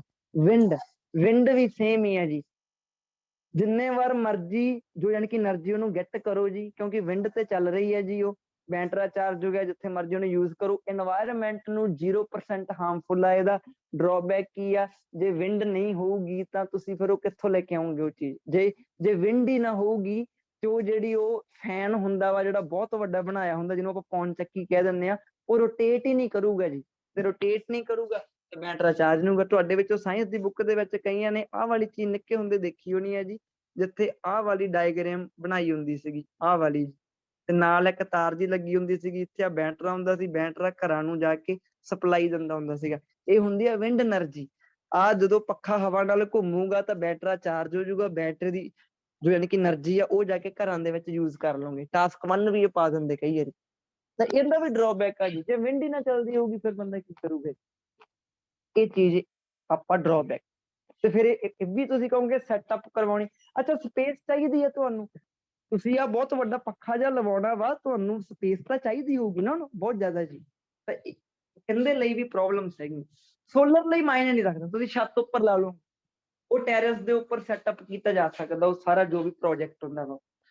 ਨੈਕਸਟ ਜਾ ਕੇ ਦੇਖੀਏ ਤਾਂ ਜੀ ਆਪਣੇ ਕੋਲੇ ਟੌਪਿਕ ਆਉਂਦਾ ਵਾ, ਹਾਂਜੀ, ਰੀਨਿਊਏਬਲ, ਜਿੰਨਾ ਤੋਂ ਯਾਨੀ ਕਿ એનર્ਜੀ ਪੈਦਾ ਕੀਤੀ ਜਾ ਸਕਦੀ ਆ ਦੁਬਾਰਾ ਜਿੰਨੇ ਵਾਰ ਮਰਜੀ। ਸੂਰਜ ਸਾਰੀ ਜ਼ਿੰਦਗੀ ਹੀ ਨਿਕਲਦਾ ਰਹਿਣਾ ਵਾ ਤੇ ਸਾਰੀ ਜ਼ਿੰਦਗੀ ਹੀ ਸੋਲਰ ਦੇ ਬੈਟਰੀ ਚਾਰਜ ਹੋਣੇ ਰਹਿਣੇ ਆ ਜੀ। ਇਹ ਰੀਨਿਊਏਬਲ। ਨੌਨ ਰੀਨਿਊਏਬਲ ਜਿਵੇਂ ਕੋਲਾ ਤੇ ਪੈਟਰੋਲ ਕਿਸੇ ਹੱਦ ਤੇ ਜਾ ਕੇ ਉਹ ਖਤਮ ਹੋ ਜਾਣਾ ਵਾ, ਪੈਟਰੋਲ ਖਤਮ ਹੋ ਜਾਣਾ, ਉਹ ਹੈਗੇ ਆ ਰੀਨਿਊਏਬਲ ਰਿਸੋਰਸਸ। ਤੇ ਜਿਹੜੇ ਆ ਸੋਲਰ ਤੇ ਵਿੰਡ ਦੀ ਗੱਲ ਕੀਤੀ, ਇਹ ਹੈਗੇ ਆ ਨੌਨ ਰੀਨਿਊਏਬਲ, ਸੌਰੀ ਸੋਲਰ ਤੇ ਵਿੰਡ ਵਾਲੇ ਹੈਗੇ ਆ ਰੀਨਿਊਏਬਲ, ਯਾਨੀ ਕਿ ਦੁਬਾਰਾ ਪੈਦਾ ਕੀਤੀ ਜਾ ਸਕਦੀ ਜੀ એનર્ਜੀ। ਤੇ ਨੌਨ ਰੀਨਿਊਏਬਲ ਕਿਹੜੇ ਹੋ ਗਏ? ਜਿਨ੍ਹਾਂ ਤੋਂ ਦੁਬਾਰਾ ਨਹੀਂ ਪੈਦਾ ਕੀਤੀ ਜਾ ਸਕਦੀ, ਜਿਵੇਂ ਕੋਲਾ ਹੋ ਗਿਆ, ਜਿਵੇਂ ਪੈਟਰੋਲ ਹੋ ਗਿਆ, ਇਹ ਹੋ ਗਏ ਜੀ ਨੌਨ ਰੀਨਿਊਏਬਲ। ਤਾਂ ਸਪੇਸ ਰਿਸਰਚ, ਸਪੇਸ ਤੇ ਰਿਸਰਚ ਜੋ ਹੋ ਰਹੀ ਆ, ਜਾਂ ਆਪਣੇ ਕੋਲੇ ਵਰਡ ਆ ਸਪੇਸ ਐਕਸਪਲੋਰੇਸ਼ਨ ਦਾ ਮਤਲਬ ਹੁੰਦਾ ਸਪੇਸ ਨੂੰ ਫਰੋਲਣਾ। ਉਹ ਕਹਿ ਦਿੰਦੇ ਜੀ, ਕਈ ਲੋਕੀ ਕਹਿੰਦੇ ਇਹਦੇ ਉੱਪਰ ਪੈਸਾ ਲਾਉਣਾ ਚਾਹੀਦਾ ਵਾ ਜੀ, ਇਹ ਵਧੀਆ ਚੀਜ਼ ਹੈ, ਕਈ ਕਹਿੰਦੇ ਜੀ ਨਹੀਂ ਲਾਉਣਾ ਚਾਹੀਦਾ। ਡਿਸਕਸ ਬੋਥ ਵਿਊਜ਼, ਦੋਨੇ ਸਾਈਡਾਂ ਨੂੰ ਡਿਸਕਸ ਕਰੋ। ਤਾਂ ਨੈਚੁਰਲ ਜੀ ਗੱਲ ਆ ਜੀ, ਕਈ ਲੋਕੀ ਕਹਿੰਦੇ ਕਿ ਪੈਸਾ ਲਾਉਣਾ ਚਾਹੀਦਾ ਵਾ, ਤਾਂ ਉਹ ਏਦਾਂ ਕਿਉਂ ਕਹਿ ਰਹੇ ਆ? ਤਾਂ ਦੇਖੋ ਨਾ ਜੀ, ਆਪਾਂ ਧਰਤੀ ਦੇ ਬਾਰੇ ਤਾਂ ਬਹੁਤ ਕੁਝ ਜਾਣ ਲਿਆ, ਤਾਂ ਹੁਣ ਤੁਸੀਂ ਕਹੋ ਵੀ ਬਿਲਕੁਲ ਉਹ ਲੋਕਾਂ ਨੂੰ ਲੱਗਦਾ ਹੋਊ ਬਈ ਜੇ ਆਪਾਂ ਯੂਨੀਵਰਸ ਦੇ ਬਾਰੇ, ਸਪੇਸ ਦੇ ਵਿੱਚ ਚੀਜ਼ਾਂ ਬਾਰੇ ਹੋਰ ਜਾਣਾਂਗੇ, ਸਟੱਡੀ ਕਰਾਂਗੇ, ਤਾਂ ਹੋ ਸਕਦਾ ਆਪਾਂ ਨੂੰ ਕੋਈ ਸੀਕ੍ਰੇਟ ਵਗੈਰਾ ਪਤਾ ਲੱਗਣ ਜੀ। ਹੁਣ ਮੰਨ ਕੇ ਚੱਲੋ ਜੋ ਆਪਣੀ ਹਿਊਮਨ ਜਾਤੀ ਆ, ਜੋ ਆਪਣੀ ਹਿਊਮਨ ਰੇਸ ਆ, ਜੋ ਆਪਣੀ, ਉਹ ਜਾਣੀ ਕਿ ਕਰੋੜਾਂ ਸਾਲਾਂ ਤੋਂ ਜਾਣੀ ਕਿ ਕਿਹੜੇ ਕੁਐਸਚਨ ਦੇ ਪਿੱਛੇ ਪਈ ਆ? ਵੀ ਕੀ ਕੋਈ ਹੋਰ ਵੀ ਯਾਨੀ ਕਿ ਲਿਵਿੰਗ ਲਾਈਫ ਹੈਗੀ ਹੈ ਕਿਸੇ ਪਲੈਨਟ ਦੇ ਉੱਪਰ? ਇਹ ਕੁਐਸਚਨ ਨੂੰ ਕਰੋੜਾਂ ਸਾਲਾਂ ਤੋਂ ਯਾਨੀ ਕਿ ਹਰ ਇੱਕ ਸਾਇੰਟਿਸਟ ਦੇ ਜੋ ਇਹ ਫੀਲਡ ਦੇ ਵਿੱਚ ਆ ਉਹਦੇ ਮਾਈਂਡ ਦੇ ਵਿੱਚ ਆ। ਹੁਣ ਆਪਾਂ ਸਮਝਦੇ ਹਾਂ ਕਿ ਧਰਤੀ ਉੱਪਰ ਹੀ ਜੀਵਨ, ਤੇ ਬਟ ਇਹ ਯਾਨੀ ਕਿ ਕਰੋੜਾਂ ਸਾਲਾਂ ਤੋਂ ਇਹ ਕੁਐਸਚਨ ਆ ਵੀ ਕੀ ਇਕੱਲੀ ਧਰਤੀ ਉੱਪਰ ਹੀ ਹੈ ਕਿ ਕਿਤੇ ਹੋਰ ਵੀ ਯੂਨੀਵਰਸ ਦੇ ਵਿੱਚ ਕੋਈ ਯਾਨੀ ਕਿ ਲਿਵਿੰਗ ਲਾਈਫ ਹੈ? ਤਾਂ ਤੁਸੀਂ ਕਹੋ ਜੀ ਜੇ ਸਪੇਸ ਤੇ ਰਿਸਰਚ ਜਾਰੀ ਰੱਖਾਂਗੇ ਤਾਂ ਜੋ ਕੁਐਸਚਨ ਆਪਾਂ ਨੂੰ ਪਰੇਸ਼ਾਨ ਕਰ ਰਹੇ ਆ ਉਹ ਕੀ ਪਤਾ ਸੋਲਵ ਹੋ ਜਾਣ ਕਿਸੇ ਦਿਨ ਜੀ। ਮੰਨ ਕੇ ਲਓ ਆਪਾਂ ਸਪੇਸ ਤੇ ਰਿਸਰਚ ਕਰੀ ਜਾਂਦੇ, ਕਿਸੇ ਦਿਨ ਕੀ ਪਤਾ ਕੋਈ ਦੁਨੀਆ ਲੱਭ ਜਾਵੇ ਹੋਰ। ਤਾਂ ਜੋ ਆਪਣੇ ਲੱਖਾਂ ਕਰੋੜਾਂ ਸਾਲਾਂ ਤੋਂ ਕੁਐਸਚਨ ਪਏ ਆ ਸਾਇੰਸ ਦੀਆਂ ਬੁੱਕਸ ਦੇ ਵਿੱਚ ਲੌਕ ਹੋਏ, ਉਹ ਹਲੇ ਤੱਕ ਵੀ ਤੁਸੀਂ ਕਹਿ ਦਿਓ ਕੋਈ ਆਪਾਂ ਨੂੰ ਉਹਨਾਂ ਦਾ ਪ੍ਰੂਫ ਜਾਂ ਕੋਈ ਚੀਜ਼ਾਂ ਮਿਲਦੀਆਂ ਨਹੀਂ ਜੀ। ਤਾਂ ਜੇ ਆਪਾਂ ਸਪੇਸ ਤੇ ਰਿਸਰਚ ਕਰਦੇ ਹਾਂ, ਯੂਨੀਵਰਸ ਦੇ ਸੀਕ੍ਰੇਟ ਪਤਾ ਲੱਗਣਗੇ, ਕੋਈ ਹੋਰ ਲਿਵਿੰਗ ਲਾਈਫ ਹੈਗੀ ਹੈ ਕਿ ਨਹੀਂ ਉਹਦੇ ਬਾਰੇ ਪਤਾ ਲੱਗੂਗਾ ਜੀ। ਆਹ ਚੀਜ਼ ਹੋ ਸਕਦੀ ਬੈਨੀਫਿਟ ਜੀ ਇਹਦਾ। ਨੰਬਰ 2 ਤੇ ਬੈਨੀਫਿਟ ਕੱਲਾ ਯਾਨੀ ਕਿ ਇਹ ਹੀ ਨਹੀਂਗਾ, ਸਪੇਸ ਤੇ ਜੇ ਆਪਾਂ ਰਿਸਰਚ ਕਰਾਂਗੇ, ਸਪੇਸ ਨੂੰ ਐਕਸਪਲੋਰ ਕਰਾਂਗੇ ਤਾਂ ਆਪਾਂ ਆਪਦੀ ਧਰਤੀ ਨੂੰ ਵੀ ਬਚਾ ਸਕਦੇ ਹਾਂ। ਦੇਖੋ ਧਿਆਨ ਨਾਲ ਦੇਖਿਓ, ਅੱਛਾ ਪੁਰਾਣੇ ਸਮਿਆਂ ਦੇ ਵਿੱਚ ਕੀ ਹੁੰਦਾ ਸੀਗਾ, ਜਦੋਂ ਆਪਾਂ ਹਿਊਮਨ ਆਪਾਂ ਹੈ ਵੀ ਨਹੀਂ ਸੀਗੇ, ਜਿਵੇਂ ਮੰਨਿਆ ਜਾਂਦਾ ਕਿ ਡਾਇਨਾਸੌਰ ਦਾ ਖਾਤਮਾ ਕਿਵੇਂ ਹੋਇਆ, ਕਹਿੰਦੇ ਉਹ ਪੱਥਰ ਜਿਹੜੇ ਸਪੇਸ ਦੇ ਵਿੱਚ ਹੁੰਦੇ ਆ ਤੇ ਉਹ ਧਰਤੀ ਨਾਲ ਟਕਰਾ ਜਾਂਦੇ ਹੁੰਦੇ ਸੀ ਜੀ। ਆ ਕੇ ਪੱਥਰ ਜੋ ਹੈ ਉਹ ਧਰਤੀ ਨਾਲ ਆ ਕੇ ਟਕਰਾ ਜਾਂਦੇ ਹੁੰਦੇ ਸੀਗੇ। ਉਹ ਪੱਥਰਾਂ ਨੂੰ ਆਪਾਂ ਉਹਨਾਂ ਲਈ ਇੱਕ ਟਰਮ ਹੁੰਦੀ ਹੈ ਸਟਰੋਇਡ ਕਹਿ ਦਿੰਦੇ ਆ ਜੀ ਉਹਨਾਂ ਨੂੰ, ਜੋ ਪੱਥਰ ਆ ਕੇ ਟਕਰਾਉਂਦੇ ਆ ਧਰਤੀ ਨਾਲ। ਤਾਂ ਦੇਖੋ ਤੇ ਹਾਂਜੀ ਨੰਬਰ 2 ਤੇ ਜਾਨੀ ਕਿ ਕੱਲ ਕੀ ਵੈਦਰ ਹੋਊਗਾ ਜਾਂ ਧਰਤੀ ਦੇ ਨਾਲ, ਜੇ ਆਪਾਂ ਕਹੀਏ ਵੀ ਧਰਤੀ ਦਾ ਫਿਊਚਰ, ਇਹ ਦੋਨੇ ਚੀਜ਼ਾਂ ਸਪੇਸ ਰਿਸਰਚ ਨਾਲ ਜੁੜੀਆਂ ਹੋਈਆਂ। ਇਹ ਦੋਨੇ ਚੀਜ਼ਾਂ ਸਪੇਸ ਰਿਸਰਚ ਦੇ ਨਾਲ ਜੁੜੀਆਂ ਹੋਈਆਂ ਵਾ ਜੀ, ਇਹ ਦੋਨੇ ਚੀਜ਼ਾਂ। ਕਿਉਂਕਿ ਦੇਖੋ ਜਿਵੇਂ ਮੰਨ ਕੇ ਲਓ ਜੇ ਧਰਤੀ ਨੂੰ ਕੋਈ ਖਤਰਾ ਵਾ, ਜੇ ਧਰਤੀ ਵੱਲੀ ਕੋਈ ਮੰਨ ਕੇ ਲਓ ਜੋ ਸਟਰੋਇਡ ਆ ਕੇ ਟਕਰਾਉਣਾ ਵਾ, ਤੇ ਉਹ ਚੀਜ਼ ਨੂੰ ਟਾਲਿਆ ਜਾ ਸਕਦਾ ਜੀ। ਉਹ ਟਾਲਣਗੇ ਕਿਵੇਂ? ਜਿਵੇਂ ਤੁਸੀਂ ਧਿਆਨ ਨਾਲ ਦੇਖੋ ਤਾਂ ਤੁਹਾਡੇ ਵਿੱਚ ਜਿਹੜੇ ਸਾਇੰਸ ਵਾਲੇ ਸਟੂਡੈਂਟ ਆ, ਆਪਣੀ ਧਰਤੀ ਦੇ ਆਪਣੀ ਮੰਨ ਕੇ ਲਓ ਧਰਤੀ ਹੈ ਜੀ, ਆਪਣੀ ਧਰਤੀ ਤੇ ਕਹਿੰਦੇ ਕਿ ਹੱਬਲ ਨਾਮ ਦੀ ਟੈਲੀਸਕੋਪ ਛੱਡੀ ਹੋਈ ਆ। ਹੱਬਲ ਟੈਲੀਸਕੋਪ ਕਹਿੰਦੇ ਜਿਹਨੂੰ। ਉਹ ਟੈਲੀਸਕੋਪ ਦਾ ਮੇਨ ਕੰਮ ਕੀ ਆ? ਉਹ ਦਿਨ ਰਾਤ ਯਾਨੀ ਕਿ ਧਰਤੀ ਦੀਆਂ ਤੇ ਧਰਤੀ ਦੇ ਆਸੇ ਪਾਸੇ ਲੱਖਾਂ ਕਰੋੜਾਂ ਡਿਸਟੈਂਸ ਤੋਂ ਯਾਨੀ ਕਿ ਪਿਕਚਰਸ ਲੈ ਕੇ ਭੇਜੀ ਜਾਂਦੀ ਆ ਆਪਣੇ ਜੋ ਯਾਨੀ ਕਿ ਨਾਸਾ ਨੂੰ। ਦਿਨ ਰਾਤ ਪਿਕਚਰਸ ਸੈਂਡ ਕਰੀ ਜਾਂਦੀ ਆ। ਉਹਦੇ ਨਾਲ ਨਾਸਾ ਨੂੰ ਕੀ ਪਤਾ ਲੱਗਦਾ ਵਾ ਕਿ ਧਰਤੀ ਸਿਕਿਉਰ ਆ, ਯੂਨੀਵਰਸ ਪੂਰਾ ਕਲੀਅਰ ਆ, ਰਾਸਤੇ ਵਿੱਚ ਕੋਈ ਵੀ ਚੀਜ਼ ਨਹੀਂ। ਮੰਨ ਕੇ ਚਲੋ ਹੱਬਲ ਟੈਲੀਸਕੋਪ ਨੇ ਕਿਸੇ ਦਿਨ ਹਾਂਜੀ ਪਿਕਚਰ ਕਲਿੱਕ ਕਰ ਲਈ ਦੂਰੋਂ, ਤੇ ਜਿਹਦੇ ਤੋਂ ਆਪਾਂ ਨੂੰ ਪਤਾ ਲੱਗਿਆ ਇੱਕ ਡਾਟ ਜਿਹਾ ਵਾ ਜਿਹਦੇ ਵਿੱਚੋਂ ਕਾਫੀ ਜ਼ਿਆਦਾ ਆਹ ਪਿਕਚਰ ਕਲਿੱਕ ਕਰ ਲਈ। ਤਾਂ ਰਿਸਰਚਰਸ ਨੇ ਕੀ ਕਰਨਾ ਵਾ, ਉਹ ਤੇ ਪੂਰੀ ਰਿਸਰਚ ਕਰਨੀ ਸ਼ੁਰੂ ਕਰ ਦੇਣੀ ਆ। ਤਾਂ ਉਹਨਾਂ ਨੂੰ ਪਤਾ ਲੱਗਿਆ ਕਿ ਜੀ ਧਰਤੀ ਲਈ ਕੋਈ ਨਾ ਕੋਈ ਇੱਕ ਬਹੁਤ ਵੱਡਾ ਪੱਥਰ ਆ ਜੋ 6 ਮਹੀਨਿਆਂ ਤੋਂ ਬਾਅਦ ਆ ਕੇ ਟਕਰਾ ਜਾਊਗਾ। ਯਾਨੀ ਕਿ ਉਹਨਾਂ ਨੇ ਕੈਲਕੂਲੇਸ਼ਨ ਕਰ ਲਈ ਉਹਦੀ ਸਪੀਡ ਕਿੰਨੀ ਆ, ਡਿਸਟੈਂਸ ਕਿੰਨਾ ਵਾ, ਕਿੰਨੇ ਟਾਈਮ ਨੂੰ ਆ ਕੇ ਵੱਜੂਗਾ। ਇਹ ਸਾਰੀਆਂ ਚੀਜ਼ਾਂ ਪੋਸੀਬਲ ਕਿਵੇਂ ਹੋਈਆਂ? ਜੇ ਆਪਾਂ ਸਪੇਸ ਰਿਸਰਚ ਨੂੰ ਕੰਟੀਨਿਊ ਰੱਖਦੇ ਹਾਂ। ਮੌਸਮ ਕਿੱਦਾਂ ਦਾ, ਕੱਲ ਨੂੰ ਮੀਂਹ ਪੈਣਾ ਕਿ ਨਹੀਂ ਪੈਣਾ, ਇਹ ਸਾਰੀਆਂ ਚੀਜ਼ਾਂ ਕਿਤੇ ਨਾ ਕਿਤੇ ਹਲੇ ਵੀ ਹੱਬਲ ਟੈਲੀਸਕੋਪ ਨਾਲ ਜੁੜੀਆਂ ਹੋਈਆਂ ਜੀ ਇਹ ਸਾਰੀਆਂ ਚੀਜ਼ਾਂ।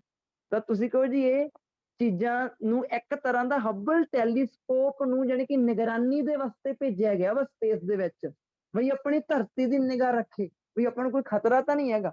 ਤਾਂ ਤੁਸੀਂ ਕਹੋ ਜੇ ਆਪਾਂ ਸਪੇਸ ਰਿਸਰਚ ਕਰਦੇ ਵੀ ਆ ਤਾਂ ਆਪਣੀ ਧਰਤੀ ਦੇ ਲਈ ਇਹ ਚੀਜ਼ਾਂ ਚੰਗੀਆਂ ਵਾ ਜੀ।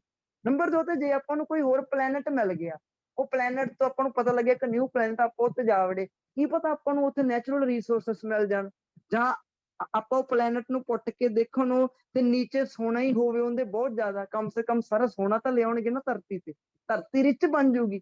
ਕੋਈ ਵੀ ਚੀਜ਼ ਪ੍ਰੈਡਿਕਟੇਬਲ ਨਹੀਂ ਹੈਗੀ ਹੋਣ ਨੂੰ, ਤੁਸੀਂ ਕਹਿ ਦਿਓ ਜੀ ਕੋਈ ਵੀ ਸਰਪ੍ਰਾਈਜ਼ ਮਿਲ ਸਕਦਾ ਵਾ। ਹੁਣ ਉਹ ਸਰਪ੍ਰਾਈਜ਼ ਦੇ ਲਈ ਮੇਰੇ ਹਿਸਾਬ ਨਾਲ ਤਾਂ ਰਿਸਰਚ ਕੰਟੀਨਿਊ ਕਰਨੀ ਚਾਹੀਦੀ ਹੈ। ਹੁਣ ਡਰਾਬੈਕ, ਤੁਸੀਂ ਕਹੋ ਜੀ ਸਰਪ੍ਰਾਈਜ਼ ਤਾਂ ਸਰਪ੍ਰਾਈਜ਼ ਹੀ ਹੁੰਦਾ, ਸਰਪ੍ਰਾਈਜ਼ ਤਾਂ ਖਤਰਨਾਕ ਵੀ ਬਹੁਤ ਹੋ ਸਕਦਾ ਨਾ। ਹੁਣ ਪਹਿਲੀ ਗੱਲ ਤਾਂ ਇਹ ਫੀਲਡ ਲਈ ਪੈਸਾ ਬਹੁਤ ਲੱਗਦਾ ਜੀ। ਜਿਹੜਾ ਰਾਕਟ ਲਾਂਚ ਹੋਣ ਲੱਗਾ ਵਾ ਉਹਦੀ ਕੋਈ ਗਾਰੰਟੀ ਨਹੀਂ ਬਈ ਉਹ ਉੱਥੋਂ ਤੱਕ ਪਹੁੰਚਣਾ ਵੀ ਆ ਕਿ ਨਹੀਂ ਪਹੁੰਚਣਾ ਜੀ। ਹੁਣ ਚੰਦ ਦੇ ਉੱਪਰ ਜਦੋਂ ਪਹਿਲਾ ਰਾਕਟ ਲਾਂਚ ਕਰਨ ਲੱਗੇ ਸੀ ਤੇ ਉਹ ਰਾਸਤੇ ਦੇ ਵਿੱਚ ਹੀ ਫਟ ਗਿਆ ਸੀਗਾ ਜੀ, ਉਹ ਬਰਨਟ ਹੋ ਗਿਆ ਸੀ, ਸਾਰਾ ਜਲ ਗਿਆ ਸੀਗਾ ਉਹ ਪੂਰਾ। ਤਾਂ ਦੇਖੋ ਤੁਸੀਂ ਕਹੋਗੇ ਕਿ ਮਿਲੀਅਨਸ ਆਫ ਡਾਲਰਸ ਉਦੋਂ USA ਦੇ ਖਤਮ ਹੋਏ ਤੇ ਕਈ ਕੰਟਰੀਆਂ ਲੋਨ ਲੈ ਕੇ ਪੰਗੇ ਲੈਣ ਲੱਗ ਜਾਂਦੀਆਂ ਤੇ ਫਿਰ ਬਾਅਦ ਚੋਂ ਸਾਰਾ ਪੈਸਾ ਖਰਾਬ ਜਾਂਦਾ। ਹੋਰ ਸੈਕਟਰਾਂ ਦੀ ਡਿਵੈਲਪਮੈਂਟ ਵੀ ਰੁਕ ਜਾਂਦੀ ਹੈ ਜੀ ਇਹਦੇ ਨਾਲ। ਹੋਰ ਸੈਕਟਰਸ ਟਰਾਂਸਪੋਰਟੇਸ਼ਨ, ਉਦੋਂ ਤਾਂ ਫਿਰ ਬਿਹਤਰ ਹੋਣਾ ਸੀਗਾ ਵੀ ਦੁਨੀਆ ਤੇ ਹੀ ਕੋਈ ਜਾਣੀ ਕਿ ਡਿਵੈਲਪਮੈਂਟ ਕਰ ਦਿੰਦੇ, ਜਿਹੜੇ ਪਿੰਡ ਬਹੁਤ ਬੈਕਗਰਾਉਂਡ ਆ, ਸ਼ਹਿਰ ਬਹੁਤ ਬੈਕਗਰਾਉਂਡ ਆ, ਕਿਉਂਕਿ ਉਹ ਚੀਜ਼ਾਂ ਕੀਤੀਆਂ ਜਾ ਸਕਦੀਆਂ। ਇਹ ਇਹਦੀ ਡਰਾਬੈਕ ਹੈ ਜੀ, ਮਿਲੀਅਨਸ ਆਫ ਡਾਲਰਸ ਦਾ ਨੁਕਸਾਨ ਹੁੰਦਾ ਜੀ ਇਹਦੇ ਨਾਲ। ਇਹ ਤੁਸੀਂ ਇਹਦੀਆਂ ਸਪੇਸ ਰਿਸਰਚ ਦੀਆਂ ਡਰਾਬੈਕਸ ਲਿਖ ਸਕਦੇ ਹੋ ਜੀ ਇਹਦੇ ਵਿੱਚ। ਨੈਕਸਟ ਜਾ ਕੇ ਦੇਖਦੇ ਹਾਂ ਆਪਣਾ ਜੀ ਟੌਪਿਕ ਜੋ ਹੈ, ਤਾਂ ਉਹ ਟੌਪਿਕ ਆਪਣੇ ਕੋਲੇ ਜੈਨੇਟਿਕ। ਦੇਖੋ ਜੈਨੇਟਿਕ ਵਰਡ ਪਿਆ ਜੀਨਸ ਤੋਂ। ਜੀਨਸ ਕੀ ਹੁੰਦੇ ਆ? ਜੀਨਸ ਹੁੰਦੇ ਆਪਣੇ, ਸਾਰਿਆਂ ਨੇ ਇੱਕ ਵਰਡ ਸੁਣਿਆ ਹੋਊਗਾ ਡੀਐਨਏ। ਡੀਐਨਏ ਕਿਹਦੇ ਤੋਂ ਬਣਿਆ ਵਾ? ਡੀਐਨਏ ਬਣਿਆ ਹੋਇਆ ਵਾ ਜੀਨਸ ਤੋਂ। Genes some kind of particles ਹੁੰਦੇ ਆ, ਚੇਨ ਦੇ ਵੱਲੋਂ ਇੱਕ ਦੂਜੇ ਦੇ ਨਾਲ ਜੁੜੇ ਹੁੰਦੇ ਆ ਜੀ। ਜੇ ਤੁਸੀਂ ਸਾਰਿਆਂ ਨੇ ਕਿਤੇ ਡੀਐਨਏ ਦੀ ਪਿਕਚਰ ਦੇਖੀ ਹੋਵੇ, ਜੋ ਆਪਾਂ ਨੂੰ ਸ਼ੋਅ ਕੀਤੀ ਜਾਂਦੀ ਆ, ਮੰਨਿਆ ਜਾਂਦਾ ਵੀ ਡੀਐਨਏ ਇਦਾਂ ਦਾ ਹੋਊਗਾ, ਤਾਂ ਡੀਐਨਏ ਇੱਕ ਲੜੀ ਆ ਪੂਰੀ, ਜਿਹਦੇ ਵਿੱਚ ਆ ਪਾਰਟੀਕਲਸ ਜੁੜੇ ਹੋਏ ਆ ਸਾਰੇ ਇਦਾਂ ਇਦਾਂ ਜੇ ਕਰਕੇ। ਤਾਂ ਤੁਸੀਂ ਮੈਨੂੰ ਕਹੋਗੇ ਕਿ ਸਰ ਜੀਨਸ ਕੀ ਹੁੰਦਾ? ਜੀਨਸ ਆ ਵਾਲੇ ਪਾਰਟੀਕਲਸ ਆ ਜੀ, ਜਿਹੜੇ ਇਹਨੂੰ ਜੋੜ ਰਹੇ ਆ, ਤਾਂ ਜਾਨੀ ਕਿ ਇਹ ਪਾਰਟੀਕਲਸ ਹੁੰਦੇ ਆ। ਹੁਣ ਜਿਹੜੀ ਜੈਨੇਟਿਕ ਫੀਲਡ ਹੈ ਜੀ, ਹੁਣ ਇਹ ਮੰਨਿਆ ਜਾਂਦਾ ਕਿ ਹਿਊਮਨ ਬੋਡੀ ਜਿਹੜੀ ਹੈ, ਜਾਂ ਕੋਈ ਵੀ ਜੀਵ ਜੰਤੂ ਆ, ਤੇ ਉਹ ਜਾਨੀ ਕਿ ਬਣਿਆ ਕਿੰਦੇ ਤੋਂ ਆ? ਸਟਰਕਚਰ ਉਹਨੂੰ ਕਿਹਨੇ ਦਿੱਤੀ? ਉਹ ਚੀਜ਼ ਬਣੀ ਆ ਜਾਨੀ ਕਿ ਜੀਨਸ ਤੋਂ। ਤੇ ਜੇ ਜੀਨਸ ਦੇ ਨਾਲ ਛੇੜਖਾਨੀ ਕੀਤੀ ਜਾਵੇ ਤਾਂ ਜੋ ਬੰਦੇ ਦੀ ਸਟਰਕਚਰ ਵੀ ਚੇਂਜ ਹੋ ਸਕਦੀ ਹੈ। ਜਾਨੀ ਕਿ ਤੁਹਾਡੀ ਹਾਈਟ ਕਿਹਦੇ ਕਰਕੇ ਹੈ? ਮੰਨ ਲਓ ਤੁਸੀਂ 6 ਫੁੱਟ ਦੇ ਹੋ, ਤੁਸੀਂ 6 ਫੁੱਟ ਦੇ ਕਿਉਂ? ਬਿਕੋਜ਼ ਆਫ ਕਹਿਣਗੇ ਜੀਨਸ। ਤੁਸੀਂ ਵਾਈਟ ਕਲਰ ਦੇ ਹੋ, ਵਾਈਟ ਕਲਰ ਦੇ ਕਿਉਂ? Because of jeans. ਤੁਹਾਡੀ ਬੋਡੀ ਹੈਲਦੀ ਹੈ, ਹੈਲਦੀ ਕਿਉਂ ਆ? ਤੁਹਾਡੇ ਜੀਨਸ ਸਟਰੋਂਗ ਆ ਉਹਦੇ ਵਿੱਚ। ਯਾਨੀ ਕਿ ਤੁਹਾਡੀ ਜੋ ਸਟਰਕਚਰ ਹੈ ਜੀ, ਚਾਹੇ ਉਹ ਤੁਸੀਂ ਫਿਜ਼ੀਕਲ ਸਟਰਕਚਰ ਕਹਿ ਦੋ ਜਾਂ ਕੋਈ ਵੀ ਤਰ੍ਹਾਂ ਦੀ, ਕਿ ਤੁਹਾਡਾ ਹਾਰਟ ਜੋ ਹੈਗਾ ਉਹ ਹੈਲਦੀ ਆ। ਹੈਲਦੀ ਦੇ ਦੋ ਕਾਰਨ ਹੋ ਸਕਦੇ, ਇੱਕ ਤਾਂ ਤੁਸੀਂ ਡਾਈਟ ਚੰਗੀ ਲੈਂਦੇ ਹੋ, ਦੂਸਰਾ ਨੇ ਕਿ ਜੈਨੇਟਿਕਲੀ ਵੀ ਬਹੁਤ ਜ਼ਿਆਦਾ ਪ੍ਰਭਾਵ ਪੈਂਦਾ ਜੀ। ਹੋ ਸਕਦਾ ਤੁਹਾਡੇ ਪੇਰੈਂਟਸ ਦਾ ਹਾਰਟ ਬਹੁਤ ਹੈਲਦੀ ਹੋਵੇ, ਤਾਂ ਕਰਕੇ ਤੁਸੀਂ ਵੀ ਹੈਲਦੀ ਹੋ। ਤਾਂ ਜੀ ਜੀਨਸ ਆਪਣੀ ਸਟਰਕਚਰ ਆ। ਤਾਂ ਹੁਣ ਜੈਨੇਟਿਕ ਫੀਲਡ ਕੀ ਕਰ ਰਹੀ ਹੈ? ਇਹ ਜੀਨਸ ਦੇ ਨਾਲ ਛੇੜਖਾਨੀ ਕਰ ਰਹੀ ਹੈ, ਚਾਹੇ ਉਹ ਪੇੜ ਪੌਦਿਆਂ ਦੇ ਜੀਨਸ ਹੋਣ ਜੀ, ਚਾਹੇ ਉਹ ਜੀਵ ਜੰਤੂਆਂ ਦੇ ਹੋਣ, ਤੇ ਚਾਹੇ ਉਹ ਮਨੁੱਖਾਂ ਦੇ ਹੋਣ ਜੀ। ਨੈਚੁਰਲ ਜੀ ਗੱਲ ਹੈ, ਤੁਹਾਡੇ ਤੋਂ ਪੁੱਛਿਆ ਜਾਊਗਾ ਜੀ ਜੈਨੇਟਿਕ ਫੀਲਡ ਜੋ ਹੈ, ਜੋ ਜੈਨੇਟਿਕ ਰਿਸਰਚ ਆ, ਕੁਝ ਕਹਿੰਦੇ ਆ ਜੀ ਇਹ ਚੰਗੀ ਆ, ਕੁਝ ਕਹਿੰਦੇ ਆ ਮਾੜੀ ਆ। ਤੁਸੀਂ ਦੱਸੋ ਜੀ ਹਾਂਜੀ ਕਿਵੇਂ? ਜਾਨੀ ਕਿ ਡਿਸਕਸ ਬੋਥ ਵਿਊ ਕਰਨੇ ਆ ਤੁਸੀਂ। ਤਾਂ ਨੈਚੁਰਲ ਜੀ ਗੱਲ ਹੈ, ਜੈਨੇਟਿਕ ਫੀਲਡ ਦੇ ਬੈਨੀਫਿਟ ਆ। ਕਿਉਂ ਬੈਨੀਫਿਟ ਆ ਜੀ? ਮੈਂ ਇਕੱਲੇ ਹਿਊਮਨ ਦੀ ਗੱਲ ਨਹੀਂ ਕਰੂੰਗਾ, ਜੀਨਸ ਪੇੜ ਪੌਦਿਆਂ ਦੇ ਵਿੱਚ ਵੀ ਹੈ, ਜਾਨਵਰਾਂ ਦੇ ਵਿੱਚ ਵੀ ਹੈ। ਤਾਂ ਦੇਖੋ ਇਹ ਬਿਲਕੁਲ ਜੀ ਇਹ ਬੈਨੀਫਿਸ਼ੀਅਲ ਆ। ਕਿਉਂ? ਹਾਂਜੀ ਬੈਨੀਫਿਸ਼ੀਅਲ ਆ, ਕਿਉਂਕਿ ਦੇਖੋ ਜੀ ਤੁਸੀਂ ਕਹੋ ਵੀ ਜੈਨੇਟਿਕ ਫੀਲਡ ਨੇ ਆਪਾਂ ਨੂੰ ਬਹੁਤ ਕੁਝ ਦਿੱਤਾ ਵਾ। ਤੁਹਾਨੂੰ ਪਤਾ ਕਿ ਫੂਡ ਪ੍ਰੋਡਕਸ਼ਨ ਹੁਣ ਆਪਣੇ ਇਹ ਮੰਨਿਆ ਜਾਂਦਾ ਵਾ ਕਿ ਧਰਤੀ ਤੇ ਕਦੇ ਵੀ ਫੂਡ ਦੀ ਸ਼ਾਰਟੇਜ ਨਹੀਂ ਹੋ ਸਕਦੀ। ਆਪਣੀ ਧਰਤੀ ਤੇ ਫੂਡ ਦੀ ਸ਼ਾਰਟੇਜ ਨਹੀਂ ਹੋ ਸਕਦੀ। ਕਿਉਂ ਨਹੀਂ ਹੋ ਸਕਦੀ? ਬਿਕੋਜ਼ ਆਫ ਜੈਨੇਟਿਕ ਰਿਸਰਚ ਕਰਕੇ। ਜੈਨੇਟਿਕ ਜਿਹੜੇ ਇੰਜੀਨੀਅਰ ਹੈਗੇ ਆ, ਉਹ ਨਵੀਆਂ ਬਰੀਡ, ਨਵੀਆਂ ਸਪੀਸੀਜ਼ ਪੈਦਾ ਕਰ ਰਹੇ ਆ ਜੀ। ਤੁਸੀਂ ਇੱਕ ਟਰਮ ਸੁਣੀ ਹੋਗੀ ਕਿ ਹਾਈਬ੍ਰਿਡ। ਹਾਈਬ੍ਰਿਡ ਦਾ ਮਤਲਬ ਕੀ ਹੁੰਦਾ ਵਾ? ਕਿ ਦੋ ਮੰਨ ਕੇ ਲੋ ਦਰਖਤ ਚੱਕਣੇ, ਜਾਂ ਕੋਈ ਵੀਕ ਜਿਵੇਂ ਕੋਈ ਪਲਾਂਟ ਚੱਕਣਾ, ਤੇ ਉਹਦੇ ਜੀਨਸ ਕਿ ਚੇਂਜ ਕਰਕੇ ਹੋਰ ਪਾਵਰਫੁਲ ਪਲਾਂਟ ਬਣਾ ਦੇਣਾ ਜੀ। ਇਹ ਹੁੰਦੀ ਆ ਹਾਈਬ੍ਰਿਡ ਟਰੀਜ਼। ਇਹ ਸਾਰਾ ਕੁਝ ਕਿਹਨਾਂ ਨੇ ਕੀਤਾ? ਇਹ ਜੈਨੇਟਿਕ ਫੀਲਡ ਨੇ ਕੀਤਾ ਹੈ। ਫੂਡ ਦੀ ਕਦੇ ਸ਼ਾਰਟੇਜ ਨਹੀਂ ਹੋ ਸਕਦੀ ਜੀ, ਫੂਡ ਦੀ ਪ੍ਰੋਡਕਸ਼ਨ ਚ ਕਦੇ ਕਮੀ ਨਹੀਂ ਹੋ ਸਕਦੀ। ਇਹ ਕਾਹਦੇ ਕਰਕੇ ਆ? Because of genetic field. ਹਾਂਜੀ ਜੀ, ਅੱਗੇ ਜਾ ਕੇ ਆਪਾਂ ਦੇਖੀਏ ਤਾਂ ਦੇਖੋ ਜੋ ਜੈਨੇਟਿਕ ਫੀਲਡ ਦੇ ਕਰਕੇ ਬਹੁਤ ਜ਼ਿਆਦਾ ਡਿਜ਼ੀਜ਼ ਤੇ ਵਾਇਰਸ ਵੀ ਡਿਸਅਪੀਅਰ ਹੋ ਸਕਦੇ ਆ। ਜੇ ਤੁਸੀਂ ਧਿਆਨ ਨਾਲ ਦੇਖੋ ਤਾਂ ਜੋ ਡਾਇਬਟੀਜ਼ ਨਾਮ ਦੀ ਡਿਜ਼ੀਜ਼ ਆ, ਜੋ ਡਾਇਬਟੀਜ਼ ਜਿਹਨੂੰ ਆਪਾਂ ਸ਼ੂਗਰ ਕਹਿੰਦੇ ਆ, ਤੁਸੀਂ ਇੱਕ ਸਾਰਿਆਂ ਨੇ ਇੱਕ ਵੈਸੀ ਕਾਮਨ ਚੀਜ਼ ਸੁਣੀ ਹੋਊਗੀ ਘਰਾਂ ਦੇ ਵਿੱਚ ਕਿ ਉਹਨੂੰ ਸ਼ੂਗਰ ਆ ਕਿਉਂਕਿ ਉਹਦੇ ਦਾਦੇ ਨੂੰ ਸ਼ੂਗਰ ਸੀਗਾ। ਤਾਂ ਤੁਹਾਨੂੰ ਇੰਨਾ ਕੁ ਤਾਂ ਪਤਾ ਵਾ ਕਿ ਜੋ ਡਾਇਬਟੀਜ਼ ਆ ਜਾਨੀ ਕਿ ਉਹ ਜਨਰੇਸ਼ਨ ਟੂ ਜਨਰੇਸ਼ਨ ਕਈ ਵਾਰੀ ਪਾਸ ਹੁੰਦਾ ਵਾ। ਹੁਣ ਜੇ ਕੋਈ ਚੀਜ਼ ਜਨਰੇਸ਼ਨ ਟੂ ਜਨਰੇਸ਼ਨ ਜਾ ਰਹੀ ਆ, ਕੋਈ ਚੀਜ਼ ਤਾਂ ਉਹਨੂੰ ਲੈ ਕੇ ਜਾਊਗੀ ਨਾ, ਉਹ ਜੀਨਸ ਹੀ ਤਾਂ ਲੈ ਕੇ ਜਾਂਦੇ ਆ ਜੀ। ਜਾਨੀ ਕਿ ਜੋ ਪਰਸਨ ਸੀਗਾ, ਜੋ ਪਰਸਨ ਦਾ ਗ੍ਰੈਂਡਫਾਦਰ ਆ, ਉਹਦੇ ਡੀਐਨਏ ਦੇ ਵਿੱਚ ਜੀਨ ਸੀਗਾ ਇੱਕ, ਉਹ ਜੀਨ ਦੇ ਵਿੱਚ ਡਾਇਬਟਿਕ ਨਾਮ ਦਾ ਕੋਈ ਪਾਰਟੀਕਲ ਸੀਗਾ ਜੀ। ਹੁਣ ਉਹ ਸਟਰਕਚਰ ਬਣੀ ਤਾਂ ਨਹੀਂ, ਉਹਦੇ ਗਾਂ ਵਾਲੀ ਪੀੜ੍ਹੀ ਨੂੰ ਜਾ ਕੇ ਫੋਟੋਕਾਪੀ ਹੋ ਗਈ, ਤੇ ਉਹ ਹੁਣ ਜਿਹੜੀ ਡਾਇਬਟੀਜ਼ ਨਾਮ ਦਾ ਜੋ ਡਿਜ਼ੀਜ਼ ਆ, ਉਹ ਉਹਦੇ ਬੇਟੇ ਨੂੰ ਵੀ ਹੋ ਸਕਦੀ ਹੈ ਜੀ। ਇਹ ਸਾਰਾ ਕੁਝ ਕਿਉਂ ਹੋਇਆ? ਕਿਉਂਕਿ ਉਹਦੇ ਜੀਨਸ ਦੇ ਵਿੱਚ ਡਾਇਬਟੀਜ਼ ਆ ਜੀ। ਹੁਣ ਜਿਹੜੀ ਇਹ ਫੀਲਡ ਕੀ ਕਰ ਰਹੀ ਆ, ਉਹ ਕਹਿੰਦੇ ਜੀ ਅਸੀਂ ਹੁਣ ਕੀ ਕਰਾਂਗੇ ਕਹਿੰਦੇ ਮੰਨ ਕੇ ਚੱਲੋ ਕੋਈ ਪਰਸਨ ਨੂੰ ਸ਼ੂਗਰ ਆ, ਕਹਿੰਦੇ ਉਹ ਪਰਸਨ ਦੇ ਜਿਹੜੇ ਜੀਨਸ ਹੈਗੇ ਆ ਉਹ ਜੀਨਸ ਨੂੰ ਅਸੀਂ ਮੋਡੀਫਾਈ ਕਰ ਸਕਦੇ ਹਾਂ। ਯਾਨੀ ਕਿ ਜਿਹੜੇ ਉਹ ਪਰਸਨ ਦੀ ਗਾਂ ਵਾਲੀ ਜਨਰੇਸ਼ਨ ਹੋਊਗੀ, ਉਹਦਾ ਬੇਟਾ ਪੈਦਾ ਹੋਊਗਾ, ਤੇ ਉਹਦੇ ਬੇਟੇ ਦੇ DNA ਦੇ ਵਿੱਚ ਉਹ ਡਾਇਬਟੀਜ਼ ਵਾਲਾ ਜੀਨਸ ਨਹੀਂ ਜਾ ਸਕਦਾ, ਯਾਨੀ ਕਿ ਅਸੀਂ ਰੋਕ ਦਾਂਗੇ ਉਹਨੂੰ।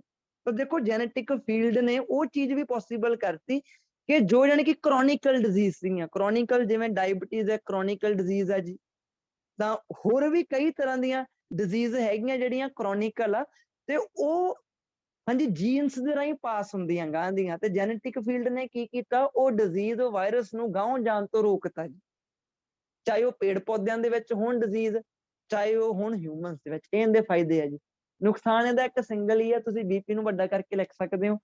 ਦੇਖੋ ਇਹ ਚੀਜ਼ ਯਾਨੀ ਕਿ ਨੇਚਰ ਦੇ ਖਿਲਾਫ ਆ ਜੀ। ਹਿਊਮਨ ਦੀ, ਪੇੜ ਪੌਦਿਆਂ ਦੀ ਜਿਹੜੀ ਨੈਚੁਰਲ ਸਟਰਕਚਰ ਹੈ DNA ਆ, ਉਹਨੂੰ ਮੋਡੀਫਾਈ ਕਰਨਾ, ਉਹਦੇ ਨਾਲ ਪੰਗੇ ਲੈਣੇ, ਇਹ ਕਿਤੇ ਨਾ ਕਿਤੇ ਨੇਚਰ ਦੇ ਵਿਰੁੱਧ ਹੋ ਸਕਦਾ ਵਾ, ਇਹਦਾ ਰਿਜ਼ਲਟ ਮਾੜਾ ਨਿਕਲ ਸਕਦਾ ਵਾ।